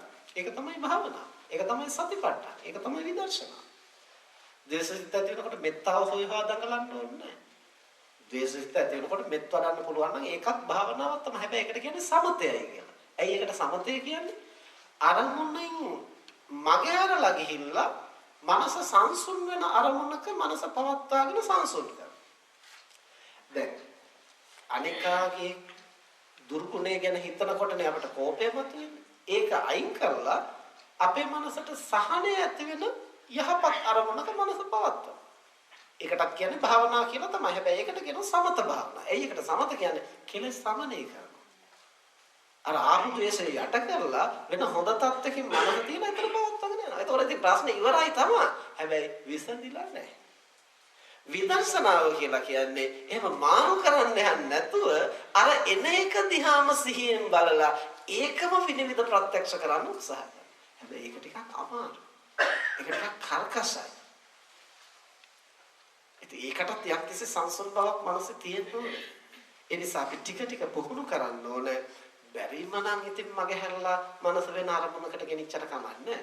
මනස වෙන අරමුණක තියාගෙනත් ඉන්න බැන්න නැගිටලා ගියත් කමක් නැහැ. බැරිම නම් ඒක හැබැයි ජයග්‍රහණයක් නෙමෙයි. අපි පුහුණු වෙන්න ඕනේ ටික එතනම ඉඳගෙන මනස ඒකෙම තියාගෙන ඇයි මට බැරි කුපිත නොවී. පිටුතුරේ අපි නිවන් දකින්නවා කියන මොකද්ද කරන්න උත්සාහ කරන්නේ? කෙලස් නැසන එකනේ. කෙලස් කියන්නේ මොනවද? ලෝකයේ සිද්ධ වෙන දේවල් වලින් අපේ මනස කෙලසෙනවා. එතකොට අපි නිවන් දකින්නට කියලා පුහුණු කරන්න ඕනේ මොකක්ද? ලෝකෙ සිද්ධ වෙන දේවල් වලින් අපේ මනස කෙලසෙන්නේ නැතුව තියාගන්න. එහෙනම් ඉතින් කෙලසෙන අවස්ථාවල සිහි කල්පනාවෙන් මනස දිහා බලන්න ඕනේ. කොහොමද කෙලසෙන්නේ? මොනවද හේතු? ඒ හේතු වෙනස් කරන්නේ කොහොමද? ඒකට මොකද්ද කරන්න ඕන? අන්න එහෙම කරගෙන යනකොට අපේ මනස නොකෙලසී පවතින්නට පුහුණු වෙනවා. යම් අවස්ථාවක ලෝකෙ මොනවා වුණත් අපේ මනස කෙලසෙන්නේ නැති තත්ත්වයට ආවහම අනිදාට එතනත්ත ලෝකෝත්තරයි කියලා කියනවා. ඇයි? ලෝකේ හිටියට ලෝකේ කැළඹෙන හැටියට තමන්ගේ අතුල කැළඹෙන්නේ නැහැ. දැනට අපි ලෞකිකයි කියලා කියනවා. ඇයි අපිට ලෞකිකයි කියන්නේ? ලෝකේ කැළඹෙන අපිත් කුලප්පු වෙනවා. අපේ අතුලත් කැළඹෙනවා. අපේ මනසත් කෙලසෙනවා. ලෝකේ දේවල් සිද්ධ වෙන්නේ. ඒවත් එක අපිත් කෙලසෙනවා. ඇයි? අපි ඒව මුක්ති විඳින නිසා. අපි ඒකේ බැස ගන්න නිසා. අපි ඒකේ කිමිදෙන නිසා. අපිට ඒවා එළියේ ඉඳන් බලලා අවබෝධ කරගෙන ඒ අනුව මනස පුහුණු කරන්න පුළුවන් නම් අපිට හුඟා දේ පහසුවෙන් සමබර කරගන්න පුළුවන්. ඒ නිසා ටික පුහුණු වෙන්න ඕනේ. ඒ ඇසූ දේ, ඒ සිතූ දේ ඇත්තටම සිද්ධ වෙනකොට, Tamanගේ මනස සිද්ධ වෙනකොට, Tamanගේ කය තුල සිද්ධ වෙනකොට, බාහිර ලෝකයේ සිද්ධ වෙනකොට මට බැරිද ඒක භුක්ති විඳින්න නැතුව සිහියෙන් ඉදිහා බලන්න. මොකද්ද භුක්ති විඳිනවා කියන්නේ? කනවා කියන එක විතරක් නෙමෙයි. අපි මේ පසින්දුරන්ගෙන්ම දේවල් ඇතුළට අරගෙන විඳිනවා. කණෙන් ඇහෙන දේ භුක්ති විඳිනවා මනසෙන්. දැන් භුක්ති විඳින එකට හොඳම උදාහරණයක් තමයි ඔය අපි මම විද්‍යාලයක පිරිවෙනේ ඉන්න කාලේ පිරිවෙන් දින උත්සවයක් කිට්ටු වෙද්දී අපි යෝජනා කළා අපි ශ්‍රම දානයක් තියෙනවා. දැන් හාමුදුරු 100ක් විතර එහි නවාතැන්ගෙන ඉන්නවා පිරිවෙනේ ඉගෙන ගන්න. තව පිටිනුත් හාමුදුරුවන්ව දැන් කොහොම එකතු වෙලා වත්ත පිටිය සුද්ධ පවිත්‍ර කළා. කරනකොට විහාර මළුවේ තිබුණ ලොකු කොන්ක්‍රීට් තාළුවක් මම කිව්වා මේකත් අපි අයින් කරමු. මේක මෙතනට වැඩක් නැහැ. කාලෙ ගෙදලා දෙනවා අතුපතු ගන්නත් බෑ. පස්සේ ඒක ඉස්සුවාවි කීප දෙනෙක් එකතු වෙනවා. මගේ පැත්තට මං විතරයි අනිත් පැත්තට හාමුදුරු කීප දෙනෙක් එකතු වුණා. එකපාරට අර පැත්තෙන් ඉස්සුවා. මගේ පැත්තෙන් පාත් වුණා. කෙලින්ම කකුල උඩින් ගියා. ගිහලා මාපට ඇඟිල්ල නියපොත්ත එහෙම අබරවගෙනම ගියා. දැන් කෙළවරේ පොඩ්ඩක් ඉතුරු වුණා. දැන් මේක ලේ ගලනවා ඉක්මනට ළඟ දිවිච්ච මේ වෛද්‍ය මධ්‍යස්ථානයට ගියාට පස්සේ දොස්තර මහත්තයා අර තුවාලෙටම විද්දා බෙහෙත. ඉරිවැටෙන්න කියලා විද්දේක ඉරිවැටෙන්න අම්මෝ මේ ඉතුරු කැලක් කලවලා දාලා මේකට බෙහෙත් දෙනවා. දැන් මම පහුවදා කකුල වෙලාගෙන ඉන්නවා. එක හාමුදුරුවෝ මගෙන් ඇහුවා කකුල මොකක් වෙලාද? දැන් ඉතින් මම විස්තර කළා. මේ මම විශ්වට දාරේ කරනකොට අර කොන්ක්‍රීට් ලෑල්ලක් තිබුණා. අපි ඒක ඉස්සුවා. මගේ කකුල උඩින් ගියා. නියපොත්ත අමරවගෙන ගියා. ඊට පස්සේ බාගෙට ගැලවුණා. දොස්තර මහත්තයා මෙහෙම බෙහෙත් විද්දා. දැන් මේක කියනකොට අර හාමුදුරුවෝ ඇස් පිල්ලන් නොගහ ඔකහගෙන හිටියා. ඉතල එක පාරටම පොල් කඳක් වගේ ඇදගෙන වැටුණා. ඒක තමයි මුක්ති විඳිනවා කියන්නේ.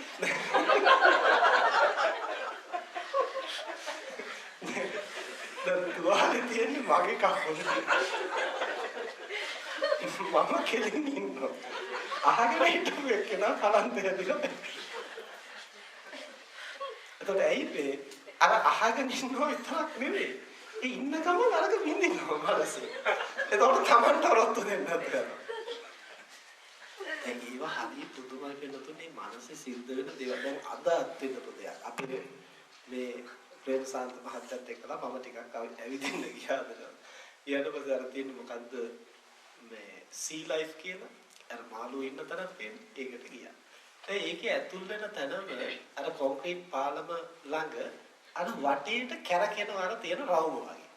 දැන් ඇත්තටම පාලම හෙලවෙන්නේ අර වටේ කැරකෙන්නේ. ටිකක් වෙලා බලන් ඉන්නකොට අර පුංචි කාලේ අපිට මතකයිනේ බස් එකේ වාඩි වෙලා ඉන්නකොට එහා පැත්තේ බස් එක යනකොට මේ බස් එක යනවා වගේ හිතෙන්නේ. ඒ වගේ දැන් ටිකක් වෙලා බලන් ඉන්නකොට අරක කැරකෙනවද පාලම කැරකෙනවද කියලා එකපාරට සංඥාව මාරු වෙනවා. ඒ සංඥාව වෙනස් වෙච්ච ගමන් දැන් මම එහෙම දෙපැත්තට කර බැලුවා. දැන් වටේ කැරකෙනවා කියලා බැලුවෙන් පස්සේ අපිට කිසි ප්‍රශ්නයක් නැතුව ඉතින් බලන් ඉන්න පුළුවන්. හැබැයි පාලම නේද කැරකෙන්නේ කියලා සංඥාව මාරු කරපු ගමන් අපිට කෙලින් ඉන්න බෑ. ඒ සංඥාව වෙනස් වෙච්ච ගමන් මම අඩිය තියලා බැලුවා නිකන් වෙරිකාරයෙක් වගේ වීසි වෙනවා. කකුල තියන තැන නෙමෙයි තියෙන්නේ.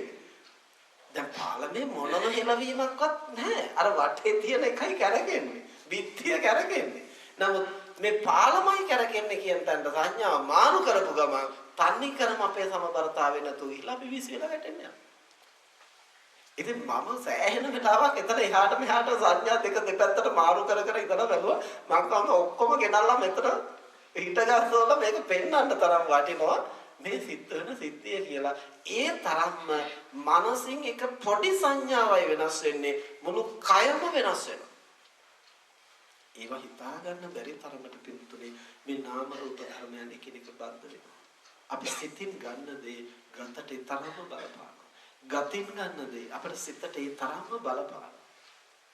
එතකොට ඒ නිසා බුදුහාමුදුරු දේශනා කරන්නේ මේ නාම රූප ධර්ම එකින් එකට බද්ධ වෙලා ක්‍රියාත්මක වෙන හැටි. එතකොට අර භුක්ති විඳිනවා කියන්නේ අර කනින් අහන දේ මනසින් ගත්තන් පස්සේ දැන් ඒක අර මනසින් මවමව විඳිනවා. විඳිනකොට මේ Tamanta වෙන්න වගේ වේදනාව පීඩාව දැනලා ඔරොත්තු දෙන්නත් යනවා. දැන් මිනිස්සු උසකින් වගේ වැටෙනකොට සිහි නැති වෙන්නේ ඒ වේදනාව ගැන සංඥාව දැඩිව ගන්නකොට ඒක විඳින්න කය කැමති නැහැ. එතකොට සියල්ලම අර සංඥා දැනීම එකවරම අහෝසි කරනවා. මොලේට ගන්න ලෑස්ති නැහැ. මේ විදිහට පින්නතුනේ භුක්ති විඳිනවා කියලා කියන්නේ ඔය ඉන්ද්‍රියයන්ගෙන් ගන්න ඒවා විතරක් නෙමෙයි අපි මනසින්ම හිතන්නේ. අතීතේ දේවල්, වර්තමානයේ දේවල්, අනාගතයේ දේවල්. දැන් සමහරට අතීතයේ සිද්ධ වෙච්ච දේවල් පුටුව උඩ ඉඳගෙන නිකන් කල්පනා කරගෙන ඉන්නවා. ගිය අවුරුද්දේ මෙහෙම වුණා කියලා හිතනකොට දැන් බැනපු මනුස්ස ඇත්තෙත් නෑ අපි මෙතන ඉඳලා රත් වෙනවා. දැන් ගිය අවුරුද්දේ වෙච්ච සිද්ධිය මේ කල්පනා ගන්න. මේ මෙතන ඉඳලා රත් වෙලා කුපිත වෙනවා. එහෙම නැත්නම් රාගයට අදාළ අරමුණක් අවුරුදු 5කට ඉස්සෙල්ලා සිද්ධ වෙච්ච එකක් අද සිහි කරනවා. ඒතොර ඒ සිද්ධි ඔක්කොම ඉවරයි. දැන් ඒව අතීතයට එකතු වෙලා. හැබැයි මේ පුටුවෝඩ ඉඳද්දි රාගය මතුවෙනවා. ඒ කොහොමද? ඒ අතීත අරමුණ අපි භුක්ති විඳිනවා. අනාගතය ගැනත් එහෙමයි. අනාගතේ තව අවුරුදු 10කින් මම ඔත්පොළ වෙයිද දන්නේ මට මේ අසනීප හැදෙයිද දන්නේ මට සලකන්න කෙනෙක් ඉඳීද දන්නේ. ඒතකොට තාම සිද්ධ වෙලා නැහැ. හැබැයි දැන්මතිය අපි බය වෙලා තැතිගෙන නිින්ද යන්නේ කෑම කන්නේ. එහෙම ප්‍රශ්න ඇති වෙනවා. දැන් ඔය විභාග වලට එහෙම ළමයි යන්න ලෑස්ති වෙනකොට විභාගෙ කිට්ටු වෙන්න මොකද වෙන්නේ? තැතිගෙන වැඩි. දැන් තාම විභාගෙ ලියලා නැහැ. ලියලා ඉවර වෙලා ලැබෙන ප්‍රතිඵලය කල්ලාතුම් භුක්ති විඳිනවා. විභාග ශාලාව පෙඩි කලන්ත දාලා වැටෙනවා. මේ විදිහට පින්නතුනේ හැම විටම අපේ මනස අර සංඥා අරගෙන ඒවා විඳින්න ගියාට පස්සේ අපේ සමබරතාවය නැතු වෙනවා. එහි හැබෑව අපිට දකින්නට බැහැ. ඒ නිසා සතිපට්ඨානය කියන්නේ සිහිය පිහිටුවා ගන්නවා කියලා කියන්නේ අතීත අරමුණු උනත් අනාගත අරමුණු උනත් ඒවා හිතුවට කමක් නැහැ. අතීතේ අනාගතේ අමතක කරලා දාන්න කියන එක නෙමෙයි. එහෙම අමතක කරලා අපිට ජීවත් වෙන්න බෑ. අතීතේ සිහි කළාට වරදක් නැහැ. රහතන් වහන්සේලාත් පුබ්බේ නිවාසානුස්සති ඥානය කියලා මොකද්ද කරන්නේ? අතීතේ සිහි කරන්නේ. සිහි කිරීම වරදක් නැහැ. භුක්ති විඳින්න නැතුව. අනාගතය ගැන හිතලා සැලසුම් කරාට කමක් නැහැ. ඒක භුක්ති විඳින්න යන්න නැතුව.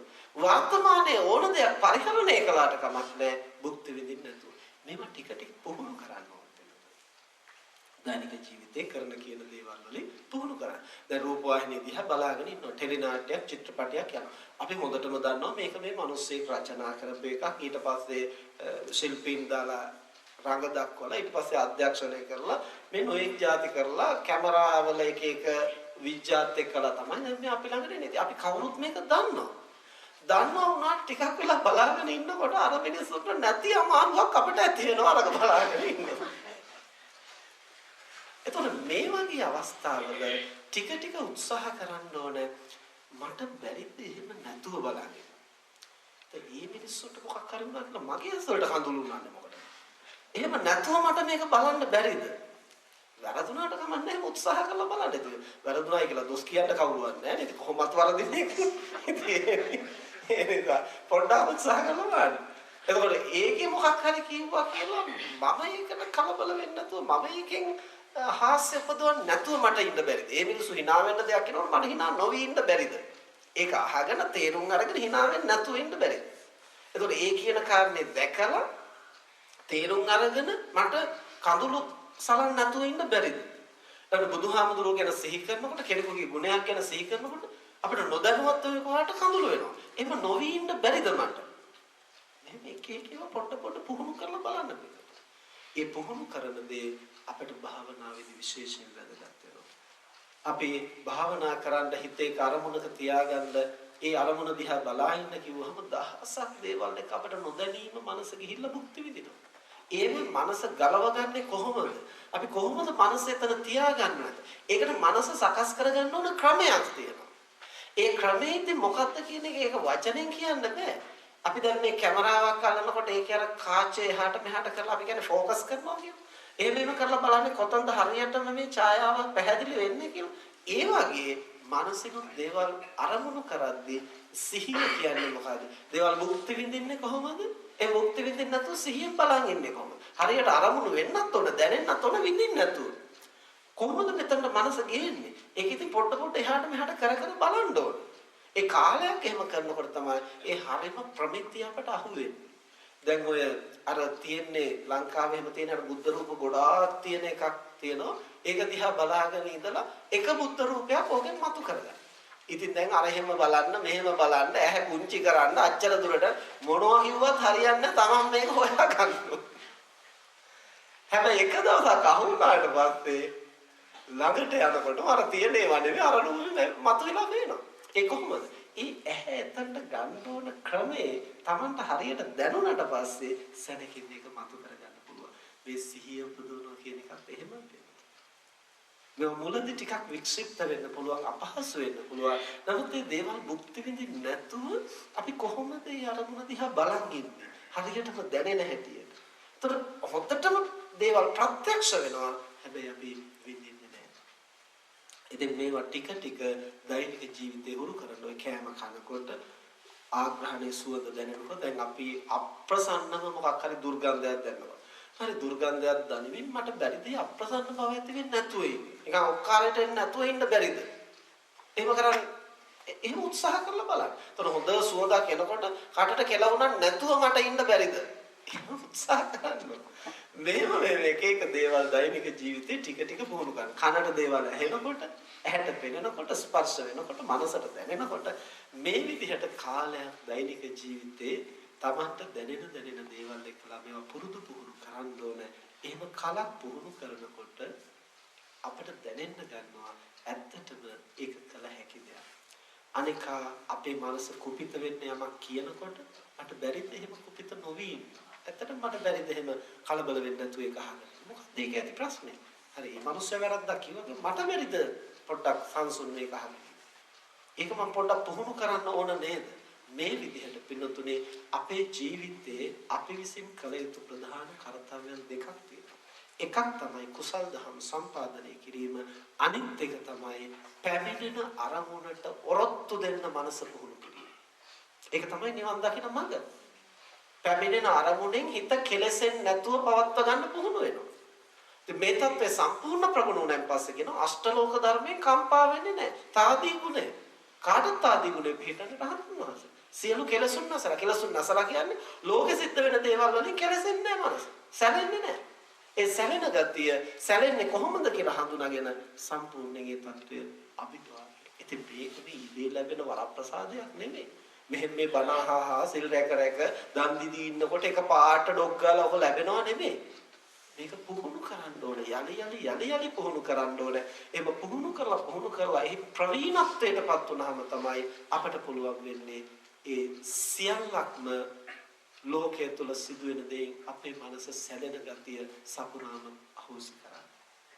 ඉතින් ඒ නිසා දෛනික ජීවිතේ ටික උත්සාහ කරන්න ලැබෙන අවස්ථා මේ ස්වභාවිකව අමුතුවෙන් බලහත්කාරයෙන් දඟලන්න ඕනේ. දුක උපදවාගෙන විඳලා මනස පුහුණු කරන්න ඕනේ. එහෙම කරන්න ගියොත් ඒක අත්ති කියලා මතානුയോഗයෙන් ලැබෙන අවස්ථා හොඳටම ඇති. ඕන තරම්ගේ අවස්ථා ලැබෙනවා. ඉතින් මේ රටේ නම් ලංකාවේ තරම් අවස්ථා නැහැ හැබැයි. ඉතින් ඒ නැත්නම් ලංකාවේ නම් වාහනයක් අරගෙන පාරට බැසම කිලෝමීටරයක් යනකොට ඕන තරම් පුහුණු කරන්න පුළුවන් දේවල් පුහුණු කරනවා. මේ රටවල ඒ අවස්ථා ටික අඩුයි. හැබැයි ඉතින් නැතුවම නෙමෙයි.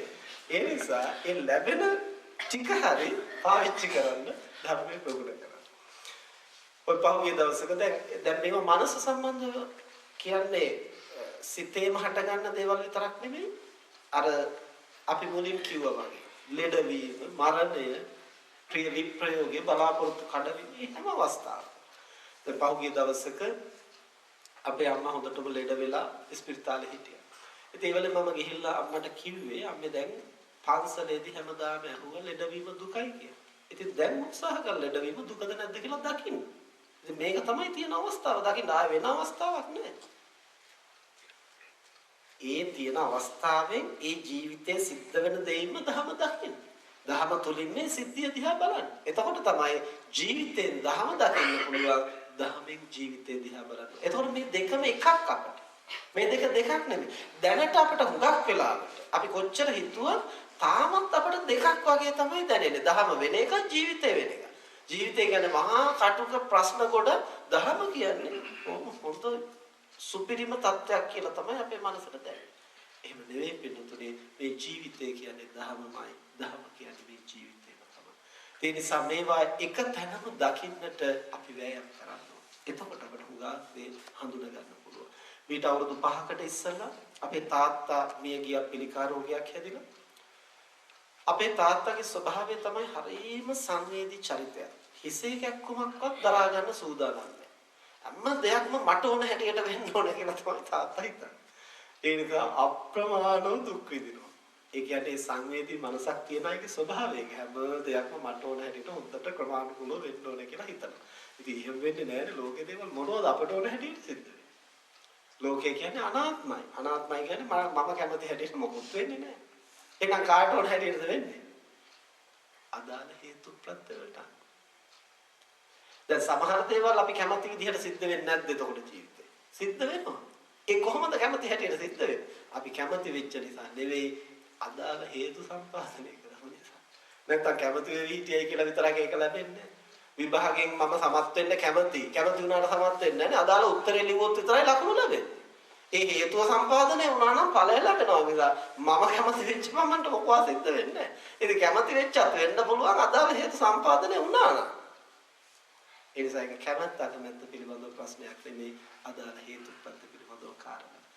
නමුත් සංවේදී පුද්ගලයා හැමතිස්සෙම බලාපොරොත්තු වෙන්නේ ඒ මට ඕන හැටියට හැම දෙයක්ම වෙන්න ඕන. බිරිඳ මට ඕන හැටියට ඉන්න ඕන. සැමියා මට ඕන හැටියට, දරුවා මට ඕන හැටියට, අම්මා තාත්තා මට ඕන හැටියට, පන්සලේ හාමුදුරුවෝ මට ඕන හැටියට. ඉතින් එහෙම හිතන්න ගියත් පස්සේ හැම තිස්සෙම ප්‍රශ්න, හැම තිස්සෙම සිත්යව. ඉතින් අපේ තාත්තගේ ස්වභාවයත් ඕක තමයි. ඒ හැම දෙයක් මෙහෙම හිතනවා. තමන්ගේ ප්‍රශ්න විතර නෙවෙයි අනුන්ගේ ප්‍රශ්නත් අරගෙන මුක්ති විඳිනවා. හරියට කරදර වෙනවා ඒ වගේ. ඉතින් මෙහෙම චරිතයක් දැන් පිළිකාවක් හැදුනා. වෛද්‍යවරුන්ට ගිහිල්ලා පෙන්වුවාට පස්සේ වෛද්‍යවරු කිව්වේ මාස දෙක තුනකට වඩා ජීවත් වෙන්න එකක් නැහැ. දැන් මට මතුවෙච්ච බරපතලම ප්‍රශ්නේ තමයි දැන් මේක තාත්තට කියලා කොහොමද මනස හදන්නේ? බැරි වෙලා හරි මේකෙන් ඇති වෙන කම්පනයත් එක්කලා මිය ගියොත් අනිවාර්යෙන් දුගතිය. එතකොට තමන්ගේ දරුවෙක් ශාසනයට පූජා කරලා ලෝකෙටම බණ කියනවා. හැබැයි තමන්ගේ තාත්තට ඒ වගේ තත්ත්වයක් ඇති වුණොත් ඒක මගේ මනසටත් ලොකු පසුතැවීමක් වෙනවා. මෙච්චර එකේ තාත්තව කොට ගන්න මට බැරි වුණානේ කියලා මටත් සිත් ඇහුලක් ඇති වෙන්න පුළුවන්. ඉතින් නමුත් දැන් කොහොමද මේකට විසඳුම හොයන්නේ? දැන් ලොකු අරුබුදයක් මාස 3ක් හෝ 2ක් තමයි වෛද්‍යවරු කියන හැටියට කාලය තියෙන්නේ. ඊපස්සේ මම හිතාගත්ත කමක් නැහැ. මම දන්න හැම ශිල්පයක්ම භාවිතා කරලා කොහොම හරි තාත්තගේ මනස හදන්න උත්සාහ කරන්න ඕන. නැත්තම් ඒක මහා අපරාධයක්. පස්සේ දැන් මුලදී තාත්තා ඉතින් කොහොමවත්ම මේක පිළිගන්නට තේරුම් ගන්නට කැමති වෙන්නේ නැහැ. ඉතින් පිළිකාවක් කියලා අපි කියන්න ගියෙත් නැහැ. අන්තිමට තුනටියෙන් පල්ලෙහා සම්පූර්ණයෙන් පණ නැති වුණා. දිවා රාත්‍රී තාත්තා වේදනාවෙන් කෑ ගැහුවා. මොකද දැන් සමහර පිළිකා තියෙනවා එච්චර වේදනාකාරී නෑ. සමහර පිළිකා තියෙනවා අතිශයින්ම වේදනාකාරී. තාත්තට වැරදිලා තිබිච්ච පිළිකාව ලුගත්තම දැවෙන ස්වභාවයෙන් වේදනාව ඒ නිසා කෑ ගහලා ඉන්නේ දිවා රාත්‍රී. පස්සේ මම කිව්වා තාත්තේ ටිකක් ওই වේදනාවත් එක්ක පොරාලන්නේ නැතුව ඔය සබ්බපාපස්ස ගාථාව හරි මෙනෙහි කරන්න. එහෙනම් බුදු ගුණ සිහි කරන්න කියලා මම බුද්ධ රූපයක් ගහලා දුන්නා. මොන ඒ මොකකටවත් හිත යොමු කරන්නේ. පස්සේ එක දවසක් මමයි අපේ තව සහෝදර හාමුදුරුවෝයි අපි දෙන්න ගියා පිළිත් කියන්නේ ගිය වෙලාවේ තාත්තා අවුරුදු 9ක් විතර පන්සලේ ඉඳගෙන හාමුදුරුවන්ට උපස්ථාන කළා. තාම හොඳට ඒ කටයුතු කළා. කොහොම සදැසි. පස්සේ තාත්තා අර හාමුදුරුවන්ගේ අතින් අල්ලගෙන අඬන්න පටන් ගත්තා. හාමුදුරුවනේ දැන් මේ ඉතින් මගේ අවසානය තමයි. දැන් තුනටින් පල්ලෙහා පණ නැහැ. දැන් මට නැගිට ගන්න බෑ. ආයෙ මට පන්සලට එන්න හම් වෙන්නේ. ඔබ වහන්සේලාට උපස්ථාන කරන්න අවස්ථාවක් ලැබෙන්නේ. ඉතින් මේ අවසානය තමයි. ඕම අඳෝනා ගන්න ගත්තා. පස්සේ මම ඒවල තාත්තට කිව්වා තාත්තේ දැන් මේක අවසානයේ නම් ඉතින් දුක් වෙලා මොකද්ද තාත්තට කරන්න පුළුවන්. දැන් ඔයිට වඩා සමහර තරුණ අය යුද්ධෙට එහෙම ගිහිල්ලා ඔත්පොළ වෙලා මුළු ජීවිත කාලෙම ඉන්නේ. ඉතින් මොකද්ද කරන්න පුළුවන් ඉතින්? හිත නරක කරගත්තයි කියලා ලෙඩසුව වෙන්නේ නැහැ නේ. අනුතරමින් ලෙඩේට නම් අපිට ප්‍රතිකාරවත් කරන්න පුළුවන්. ප්‍රතිකාර කළා සුව වුණොත් එහෙමයි. සුව වුණ නැත්නම් මේක අතල්ලා වෙන කයක් ලබනවා. අරුමයක් නැහැ නේ. ඕකනේ මුළු සසරම වෙලා තියෙන්නේ. හොඳ කරගන්න පුළුවන් නම් බලනවා. බැරි වුණොත් ඉතින් අතල්ලා වෙන එකක් හොයාගන්නවා. ඒකනේ වෙලා තියෙන්නේ. නමුත් සිත එහෙම බෑ. කය නරක වුණොත් අතල්ලා වෙන එකක් ලැබෙනවා. හිත නරක වුණොත් ඒ නරක වෙච්ච හිතින් දුගතියෙහි උපදින්නේ. ඉතින් ඒක මහා ලාභයක්. ඒ නිසා ඒක කරගන්න එපා. මේකනම් විඳින්න වෙන ස්වභාවය ඒකට ටික ටික හිත හදා ගන්න වෙනවා. ඒකට හිත නරක කරගෙන තේරුමක් නැහැ. ඒකෙන් ලොකු අලාභයක් වෙන්නේ. නිසා මේ වේදනාවත් එක්ක පොරාලන්න එපා. මේක භුක්ති විඳින්න ගියාමයි ඒක දරන්න බැරි වෙන්නේ. නිසා ටික ටික සබ්බපාපස්සගතව සිහි කරන්න උත්සාහ කරන්න. පස්සේ දැන් මෙහෙම කියනකොට තාත්තා ටික ටික ඒකට උත්සාහ කළා. කරනකොට තාත්තට දැනෙන්න ගත්තා ඇත්තට මේක ලොකු සහනයක් තියෙනවා. එතකොට වේදනාව අඩු වෙනවා. මොකක්ද ඇත්තට වෙන්නේ? ඒක අරමුණු කරනකොට මේක තදින් දැනෙන්නේ. ඒක අරමුණු කරන්නේ නැතුව වෙන දෙයක් අරමුණු කරනකොට අරක දැනෙන්නේ නැතුව යනවා. ටිකක් හරි. යන්තමට හරි. ඉතින් මේකෙන් සහනයක් තාත්තට දැනෙනවා. ඊට පස්සේ තාත්තා දිගටම සබ්බපාපස්සගතව නැවත නැවත කියන්න සිහි කරන්න පටන් ගන්නවා. පිටින් පිට බුදුගුණ සිහි කරනවා. දැන් ඔය අතරතුරේ මම ජීවිතය ගැන ටික ටික කාරණා කියා දෙනකොට දවසක් තාත්තවම අහගෙන ඉඳලා දෑතම ඔසවලා අර බුද්ධ රූපෙ දිහාට හැරිලා වැන්දා තාත්තා. ඒක ඉබේම වගේ සිද්ධ වුණේ. මේ සැරේ අත් දෙක උස්සලා අර බුද්ධ රූපෙ දිහාට හැරිලා වැන්දලා තාත්තා කියනවා ජීවිතය ගැන මේ තරම් ගැඹුරු දේවල් බුදුහාමුදුරුවෝ කොහොම වටහා ගත්තද දන්නේ නැහැ කියලා කිව්වා. ඉතින් මට හිතුණා තාත්තා එදා තමයි ඇත්තටම බුදුන් සරණ ගියේ කියලා. අපි බුද්ධං සරණං ගච්ඡාමි කියලා කිව්වට බුදුහාමුදුරුවෝ දේශනා කරන යෝ ධම්මං පස්සති සෝමං පස්සති. යමෙක් ධහම දකිනවා නම් ධහමේ ගැඹුර දකිනවා නම් ඒ තැනත්තා තමයි තථාගතයන් වහන්සේගේ ප්‍රඥාවේ ගැඹුර දකින්නේ. ඒ ධහම වැටහෙන්න ප්‍රත්‍යක්ෂ වෙන්න තමයි බුදුහාමුදුරුවෝ කොච්චර ගැඹුරු නුවණකින්ද සියුම්ව මේවා තේරුම් ගන්න තියෙන්නේ කියලා අපිට දැනෙන්නේ. එතකොටයි හැබෑවට බුදුගුණ දැනගෙන ප්‍රසාදය ඇති වෙන්නේ. ඉතින් මම හිතන්නේ තාත්තට කියලා දුන්න තාත්තේ බුදුහාමුදුරුවෝ මේවා තේරුම් ගත්තේ ගහක් යට වාඩි වෙලා S2 පියාගෙන මොනවා හරි හිතා ඉඳලා නෙමෙයි. අපි වගේම කල්ප ගානක් මේ සසරේ ඉපදිලා ලෙඩ වෙලා දුක් විඳලා මැරිලා හැබැයි ඒව නිකම්ම භුක්ති විඳ හිටියා නෙමෙයි සිහි කල්පනාවෙන් ඒව අවබෝධ කරගන්න. අවබෝධ කරගෙනයි ලෝකෙට දේශනා කළේ ජීවිතේ දුකයි කියලා. එහෙම නැතු මේ කාගේවත් අහගෙන පොතකින් බලලා හිතලා කිව්ව නෙමෙයි. ඒක ප්‍රත්‍යක්ෂ කළා විඳලා අත්දැකලා තේරුම් ගත්තා. එහෙමයි ලෝකෙට බුදුහාමුදුරුවෝ ධර්ම දේශනා කළේ. ඉතින් තාත්තටත් මේක වටහා ගන්නවා නම් මේකට සුදුසුම වෙලාව. මොකද තාත්තට දැන් බරපතල අසනීපයක් හැදෙලා තියෙනවා. එතකොට හැබැයි තාත්තට අසනීපෙ තිබුණාට හොඳට සිහි කල්පනාව තිබුණා. රෝගයක් මාරාන්තික රෝගයක් හැදිච්ච වෙලාවට කෙනෙකුට හොඳ සිහිය තියෙන්නේ බොහොම කලාතුරකින්. මොකද වේදනාව වැඩි වෙනකොට සිහිය විකෘති වෙනවා. නමුත් තාත්තට එහෙම උනේ නැහැ. ඊළඟට වේදනාව තිබුණොත් සිහිය තිබුණොත් මේක ගැන කියා දෙන්න කෙනෙක් ධර්මය ගැන සිහි කරලා දෙන්න කල්යාණ මිත්‍රයෙක් ළඟ ඉන්නේ අතිශයින් කලාතුරකින්. ලෙඩේ තිබුණත් සිහිය තිබුණත් කියා දෙන්න කල්යාණ මිත්‍රයෙන් හිටියත් මේක වටහා ගන්න නුවණ අතිශයින් කලාතුරකින්. දැන් තාත්තට මේ හතරම එකවරම ලැබිලා තියෙනවා. මේ අවස්ථාව කල්ප කීයකින් ආයෙ ලැබෙයිද කියන්න බෑ. ඒ මොකද? ලෙඩ වෙන්න පුළුවන් සිහිය නැති වෙන්න පුළුවන්. ලෙඩ වෙන්න පුළුවන් කියා දෙන්න කල්යාණ මිත්‍රයෙක් නොඉන්න පුළුවන්. ලෙඩ වෙන්න පුළුවන් අවබෝධ කරගන්න ප්‍රඥාව නැති වෙන්න පුළුවන්. මේ සියල්ල එකවර ලැබෙන්නේ අතිශයින් කලාතුරකින්. නිසා මේ ලැබිච්ච අවස්ථාව අතහරින්නට එපා. මේ වේදනාවත් එක්ක පොරාල ඉන්නේ නැතුව මේ ස්වභාවයෙන් තේරුම් ගන්න, දකින්න, සිහියෙන් උත්සාහ කරන්න කියලා තාත්තට අපි ටික ටික උපදෙස් දුන්නා. ඇත්තට මේ උත්සාහය අපතේ ගියේ නැහැ පින්නතුනේ. මේ යන්නට සතියක් විතර තියා තාත්තා කියනවා ආම්තුනේ මට හිතෙනවා මේ අසනීප හැදිච්ච එක හොඳයි කියලා. පස්සේ මම ඇහුවා ඇයි එහෙම හිතෙන්නේ? ආම්තුනේ මේ අසනීප නොහැදුනා නම් මං කවදාවත් මේ ගැඹුරින් ජීවිතය ගැන හිතන්න දකින්න පුරුදු වෙන්නේ නැහැ. ඔබ වහන්සේ මට ඒකට මඟ පෙන්වන ඔබ වහන්සේටත් නිවන් දකින්නේ පින හේතු වෙන්නට ඕන. මම ජීවිතය ගැන බොහෝ දේ ඉගෙන ගත්තා, මරණය ගැන බොහෝ දේ ඉගෙන ගත්තා. හාමුදුරනේ දැන් මට ජීවිතය ගැන ප්‍රශ්නයක්වත් නැහැ, මරණය ගැන ප්‍රශ්නයක්වත් නැහැ. දැන් මම ඕන වෙලාවක යන්න ලෑස්තියි. මම හිතුවේ තාත්තගෙන් කවදාවත් මට එහෙම වචනයක් අහන්න ලැබෙන්නේ. එසනින්ම මම තාත්තගෙන් ඇහුවා තාත්තා යන්න ලැහැත්ති නම් කොහෙද යන්න බලාපොරොත්තු වෙන්නේ? මොකද මට ඕන උනේ මම දන්නවනේ තාත්තා තාම රහත් වෙලා නැහැ කියලා. ඒ නිසා අනිවාර්යෙන් තව භවයක උපදිනවා. එතකොට දැන් මේ අවසාන මොහොතේ ඊළඟ භවයේ කොතනද උපදින්න කියන එක ගැන හරියටම අරමුණක් අරන් තිබුණොත් ඒක තමයි උත්පත්තිය. දැන් අපි හුඟක් දෙනාට මරණය පිළිබඳව ලොකුම ප්‍රශ්නේ ඕකනේ පින්නතුනේ. සෝවාන් වුණොත් නම් ඉතින් දිව්‍ය ලෝකේ හරි මනුස්ස ලෝකේ. සෝවාන් වුණොත් අප්පච්චියේ කොහේ උපදින්නද දන්නේ. දැන් අද ලංකාවේ නම් ගොඩක් දෙනා සෝවාන් වෙන්න දඟලන්නේ නිවන් දකින්න කෙලස් නසන්න නෙමෙයි අපාය යනවා.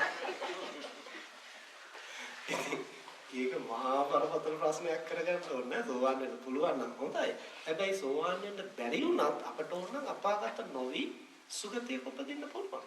ඒකට කරන්න ඕන මැරෙන්න හුස්ම ටික පිට වෙන්න ආසන්න අවස්ථාවේ අපි උපදින්න කැමති තැන සිහි කරගෙන අරමුණු කරගන්න. ඉතින් ඒක කරන්න සිහිය නැති ප්‍රශ්නනේ අපිට වෙන්නේ. ඉතින් ඒක අපිට පුළුවන් ඕන ජීවත් වෙලා ඉන්න කාලේ පුහුණු කරන්න. ජීවත් වෙලා ඉන්න කාලේ දැම්ම තියා අපි කල්පනා කරලා බලන්න ඕන මේ ජීවිතේම මට සෝවාන් වෙන්න පුළුවන් වුණොත් හොඳයි. ඒ සඳහා වීර්ය කරන්න ඕන. හැබැයි සෝවාන් වෙන්න කලින් මම මිය ගියොත් අනිවාර්යෙන් උපදිනවනේ. එතකොට කොහෙද උපදින්නේ මම? කොහෙද උපදින්න කැමති? දැම්ම තියා හිතන්න. දිව්‍ය ලෝකෙද මනුස්ස ලෝකෙද? දිව්‍ය ලෝකෙකින් හොඳයි සැප විඳලා එන්න පුළුවන්. මනස පුහුණු කරන්න බෑ. මනස පුහුණු කරනවා නම් මනුස්ස ලෝකේ තමයි. කියන්නේ නිවන් දකින්න අර්ථයෙන් උපදිනවා නම් මනුස්ස ලෝකේ තමයි. එතනදී සැප දුක දෙකම තියෙනවා. හැබැයි පුහුණු කරන්න පුළුවන් එතන. හරියට මේ රටවලුයි ලංකාවයි. සුවසේ ජීවත් වෙනවා නම් මෙහෙ හොඳයි. තේරුම් ගන්න ඉක්මනට ඈතර වෙනවා නම් ලංකාව හොඳයි. ඒ කියන්නේ මේක දරා ගන්න බැරි වෙනකොට අපි මේකෙන් අයින් වෙන්නේ නැත්නම් ඉතින් අපි හිතන හැටියට හැමදේම හොඳින් සිද්ධ වෙනවා අහවල් එකකට මේ කතා තින්නේ. මේකෙම අපි පැටලි ඉන්නෝනේ නේද? එතකොට දෙව්ලොව ඒ මනස පුහුණු කරන්න තියෙන ඉඩකඩ අඩුයි. කුසල බලයෙන් හැම දෙයක්ම Taman කැමති හැටියට ලැබෙනවා.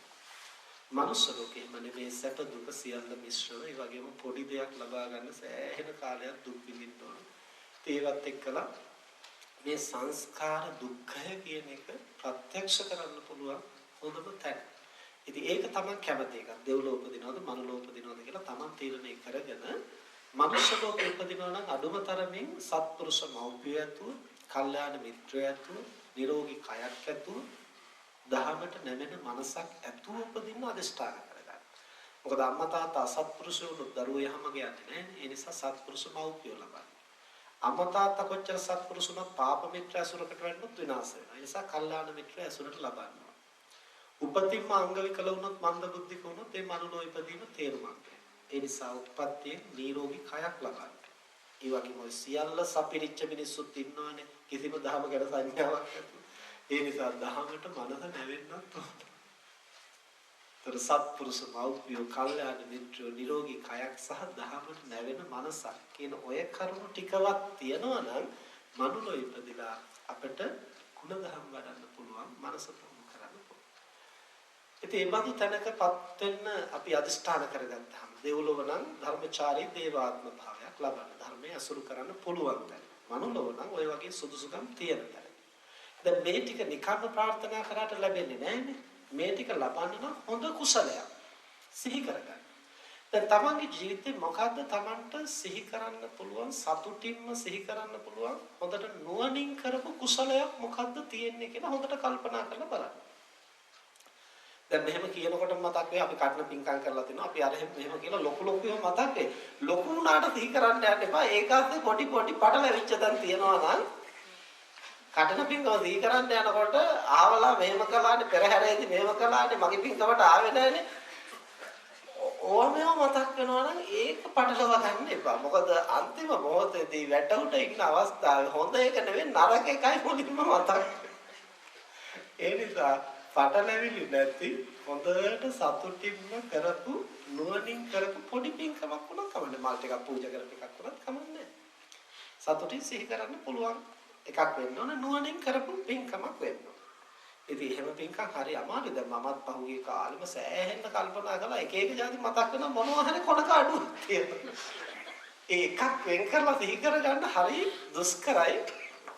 ඉතින් ඒ නිසා සති ගානක් මාස ගානක් හරි කල්පනා කරලා හොඳම එකක් තෝරගන්න. එහෙම එකක් නැත්නම් හොඳට සැලසුම් කරලා හොඳ පින්කමක් නිදහස්ව කරන්න. හිත සතුටින් නුවණින්. එහෙම කරලා අදිෂ්ඨාන කරගන්න ඕනේ මේ යන මොහොතක සුවන් ඵලයටපත් නොවි ඊට කලින් මම මිය ගියොත් මේ භව සම්පත් පතන්න කියනවා නෙවෙයි පිනොත් කොහොමත් අපි උපදින එක අගාධයක නොවැටි බේරෙන්නට උපක්‍රමයක්. එතකොට මම සෝවන් වෙන කලින් මිය ගියොත් මෙන්න මේ කුසලයයි මම අනිවාර්යෙන් සිහි කරන්නේ මෙන්න මේ බඳු තැනකයි මම උපදින්නේ කියලා දැඩිව මනසට අදිෂ්ඨාන කරගන්න. රෝගයක් වැළඳුනොත් ඒ වගේ අවස්ථාවක දැඩිව ඒක අදිෂ්ඨාන කරගන්න. නිින්දට යනකොට අදිෂ්ඨාන කරගන්න. මෙහෙම කාලයක් ඒක මනසට කාවද්ද ගත්තාම හරියටම කාවැදුනොත් කිසිම බියපත් වෙන්න දෙයක් නැහැ. සිහි නැතුව ඉඳලා මරුණත් මරණ මොහොතේ අනිවාර්යෙන් ඔය සංඥාව මතුවේ. කොහොමද ස්ථිරව එහෙම කියන්නේ? අපි දැනටත් එහෙම කරනවා. හෙට උදේ පාන්දර 2ට අවදි වෙන්න ඕනේ කියලා බෙල් එකක් නැතුව නිදාගත්තොත් අවදි වෙන්න බැරිද? පුළුවන්. කවුද අවදි කරන්නේ? දැන් කවුරුවක් අපිට කියනොත් දැන් 2යි නැගිටින්න කියලා නැහැ. මේ මිනිස් මනසේ තියෙනවා හරියටම අලාර්ම් එකක් තිබ්බා වගේ ඒ નિયમિત වෙලාවට ක්‍රියාත්මක කරන්න පුළුවන් ගතිය අදිෂ්ඨානයක්. ඒකයි අදිෂ්ඨානය. හරියට කාවද? හැබැයි ඒට උදේ අවදි වෙන්න ඕන නිදිමත වැඩි අවදි වෙයිද දන්නේ කියලා හිතාගත්තොත් නම් 7ටවත් අවදි වෙන්නේ නැහැ. අදිෂ්ඨානය කියන්නේ ඒක හරියට මනසට කාවක් ගන්නවා. දැන් අර කොට්ටේට කීයක්ද ගහන්න කියලා එහෙම කියනවනේ නේද? ඒ මොකටද? ඒ මනසට කාවක් ගන්න. හරියට මනසට කාවක්ද ගත්තොත් ඊයන මොහොතේ අනිවාර්යෙන් එක සිහිපත් වෙනවා. ඕනනම් සිහි වෙනවද කියලා බලන්න පුළුවන්. අපිට ඔය සමහර අවස්ථාවලක පාට තැති ගන්නමක් ඇති වෙලා මරණ බිය දැනෙනකොට සැනකින් අරක සිහි වෙනවා නම් අන්න හරි. ඒ මට්ටමට පුහුණු කරලා තියාගන්න. මොකද අවසාන මොහොතේ මරණය කියන එකත් එක්කලා පොඩි ගැස්මක් එනවනේ. ඒ ගැස්ම එනකොට මේක සිහි වෙනවා. එතකොට අපිට කිසිම භීතියක් නැතුව වෙනතුනි මැරිලා උපදිනවා කියන එකේ තේරුම මේ කයත් එක්ක බද්ධ වෙලා සිත් පහළ වෙවි තියෙනවා. මේකෙන් ගිලිහෙනකොට අන්තිමට ගත්තු අරමුණ කොතනද එතන සිත එල්බ ගන්න. ඒකයි උත්පත්තිය කියන්නේ. ඉතින් අන්තිමට කොතනද එල්බ ගන්න කියන එක අපිට අරමුණු කරන්න පුළුවන්. ඒක තමයි නම උපත. ඉතින් මේවා මහා අරුම දේවල් නෙමෙයි හරියට තේරුම් ගත්තාම පුහුණු කරන්න පුළුවන්. ඒ නිසා නිකන් අර සත්ත්වසිල්පාව වගේ ගිහින් වැටෙන තැන අපි උපදින්න ඕනේ. මනුස්ස කියලා කියන්නේ හරියට මනස පුහුණු කරලා අදාළ තැනට යන්න පුළුවන් හැකියාවක් මේ මිනිස්සුත් භවෙහි තියෙනවා. ඉතින් ඒ හැකියාව අපිට පුහුණු කරගන්න පුළුවන්. ඉතින් ඒ නිසා මේක වයසකයට විතරක් නෙවෙයි බාල තරුණ මහලු හැමෝම මේව ගැන හිතලා තියෙනවනේ. මම වුණත් දැනටම හිතලා තියෙන්නේ හදිස්සියෙන් මැරුණොත් මම මොකක්ද ඒක කරන්නේ. මොකද අපි ඉතින් ගුණධර්ම ගන්නලා නිවන් දකින්න උත්සාහ කළා. ඊට කලින් හදිස්සියෙන් මැරුණොත් කියන්න බැහැනේ ජීවිතේ ස්වභාවය නේද? ඒ නිසා ඒ විදිහට මනස සැලසුම් කරගෙන තියාගන්න එක වටිනවා. ඉතින් තාත්තගෙන් මම ඇහුවා ඇත්තටම තාත්තා කොහෙද යන්න බලාපොරොත්තු? තාත්තත් කිව්වා හම්බුනේ මං දිව්‍ය ලෝකේ යන්න නම් බලාපොරොත්තුවක් නැහැ. මනුස්ස ලෝකෙ ඉපදින්න තමයි කැමති. පස්සේ මම ওই කාරණා ටික පැහැදිලි කරලා දුන්නා මේ විදිහට කරන්න. දැන් තාත්තා මොකද්ද අන්තිමට සිහි කරන කුසල? මගේ දරුවෙක් මං ශාසනයට පූජා කරලා තියෙනවා. ආමුතුන්ට මං අවුරුදු ගාණක් එහෙම උපස්ථාන කළා. ඒ කුසලය සිහි කරලා. මං කියනවා ඒක විතරක් සිහි කරන්න. ගොඩක් ಜಾති පටලවා ගන්න. එතකොට තාත්තා කිව්වා එතකොට දුලන් කොට බදාගත්තා වගේ එකක් වත් නැති ඒ නිසා ඒක විතරක් සිහි කරන්න. එච්චර මත සිහි කල්පනාවෙන් තාත්තා හිටියා. ඊට පස්සේ එතනින් පස්සේ මම තාත්තගේ ජීවිතයේ දැක්ක විශේෂත්වය තමයි ලෙඩ තිබුණා, වේදනාවක් තිබුණා. හැබැයි තාත්තා දුක් විඳින්නේ නැහැ. ඊට මුලින් ලෙඩ තිබුණා, වේදනාවක් තිබුණා, තාත්තා දුක් විඳා.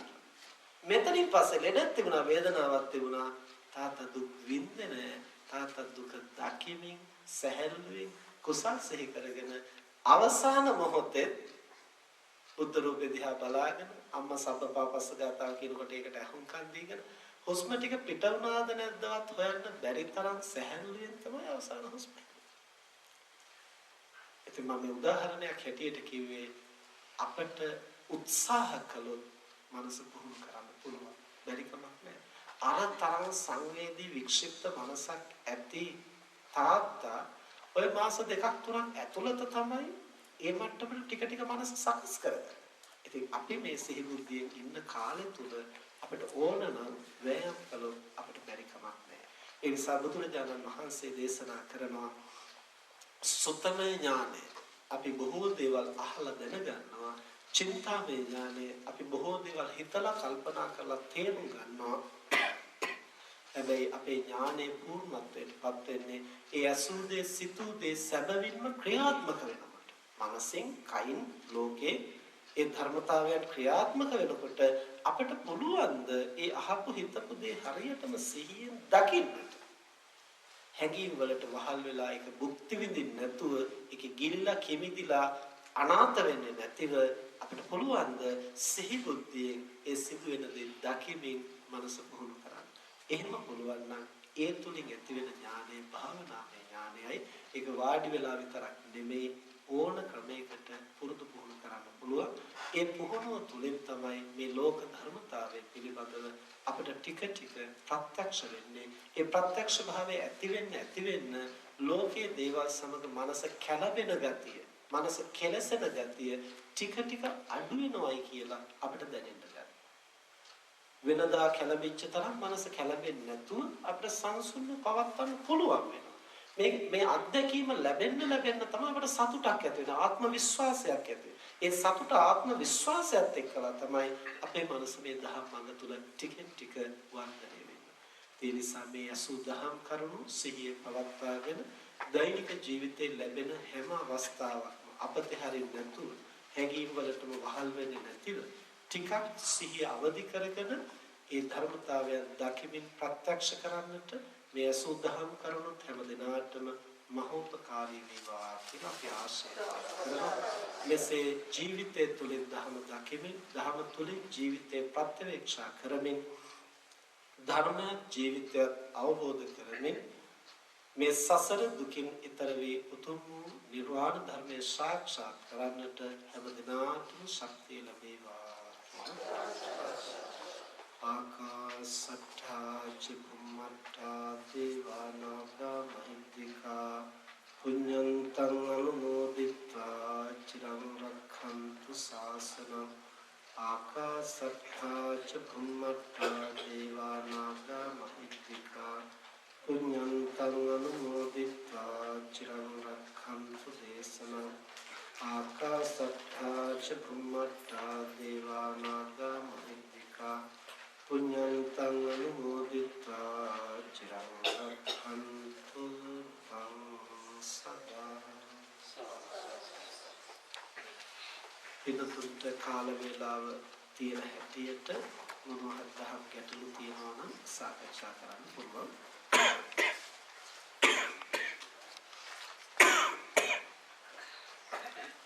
දහම් ගැටලු කියලා විශේෂ දෙයක් නැහැ. තියෙන ගැටලු ධර්මානුකූලව සාකච්ඡා කිරීම තමයි ධර්ම සාකච්ඡා. ඒ නිසා තියෙන ඕනම ගැටලුවක් ජීවිතය ගැන, මනස ගැන, ලෝකය ගැන, අසුද්ධහම් කර්ම ගැන මොනවද තියෙන දේවල් අවශ්‍ය නම් විමසන්න. කාල වේලාව මට ප්‍රශ්නයක් නෑ. මම මේ නිසා දුර බැහැර යන අය යන්න අවශ්‍ය නම් යාට කතා කරන්න.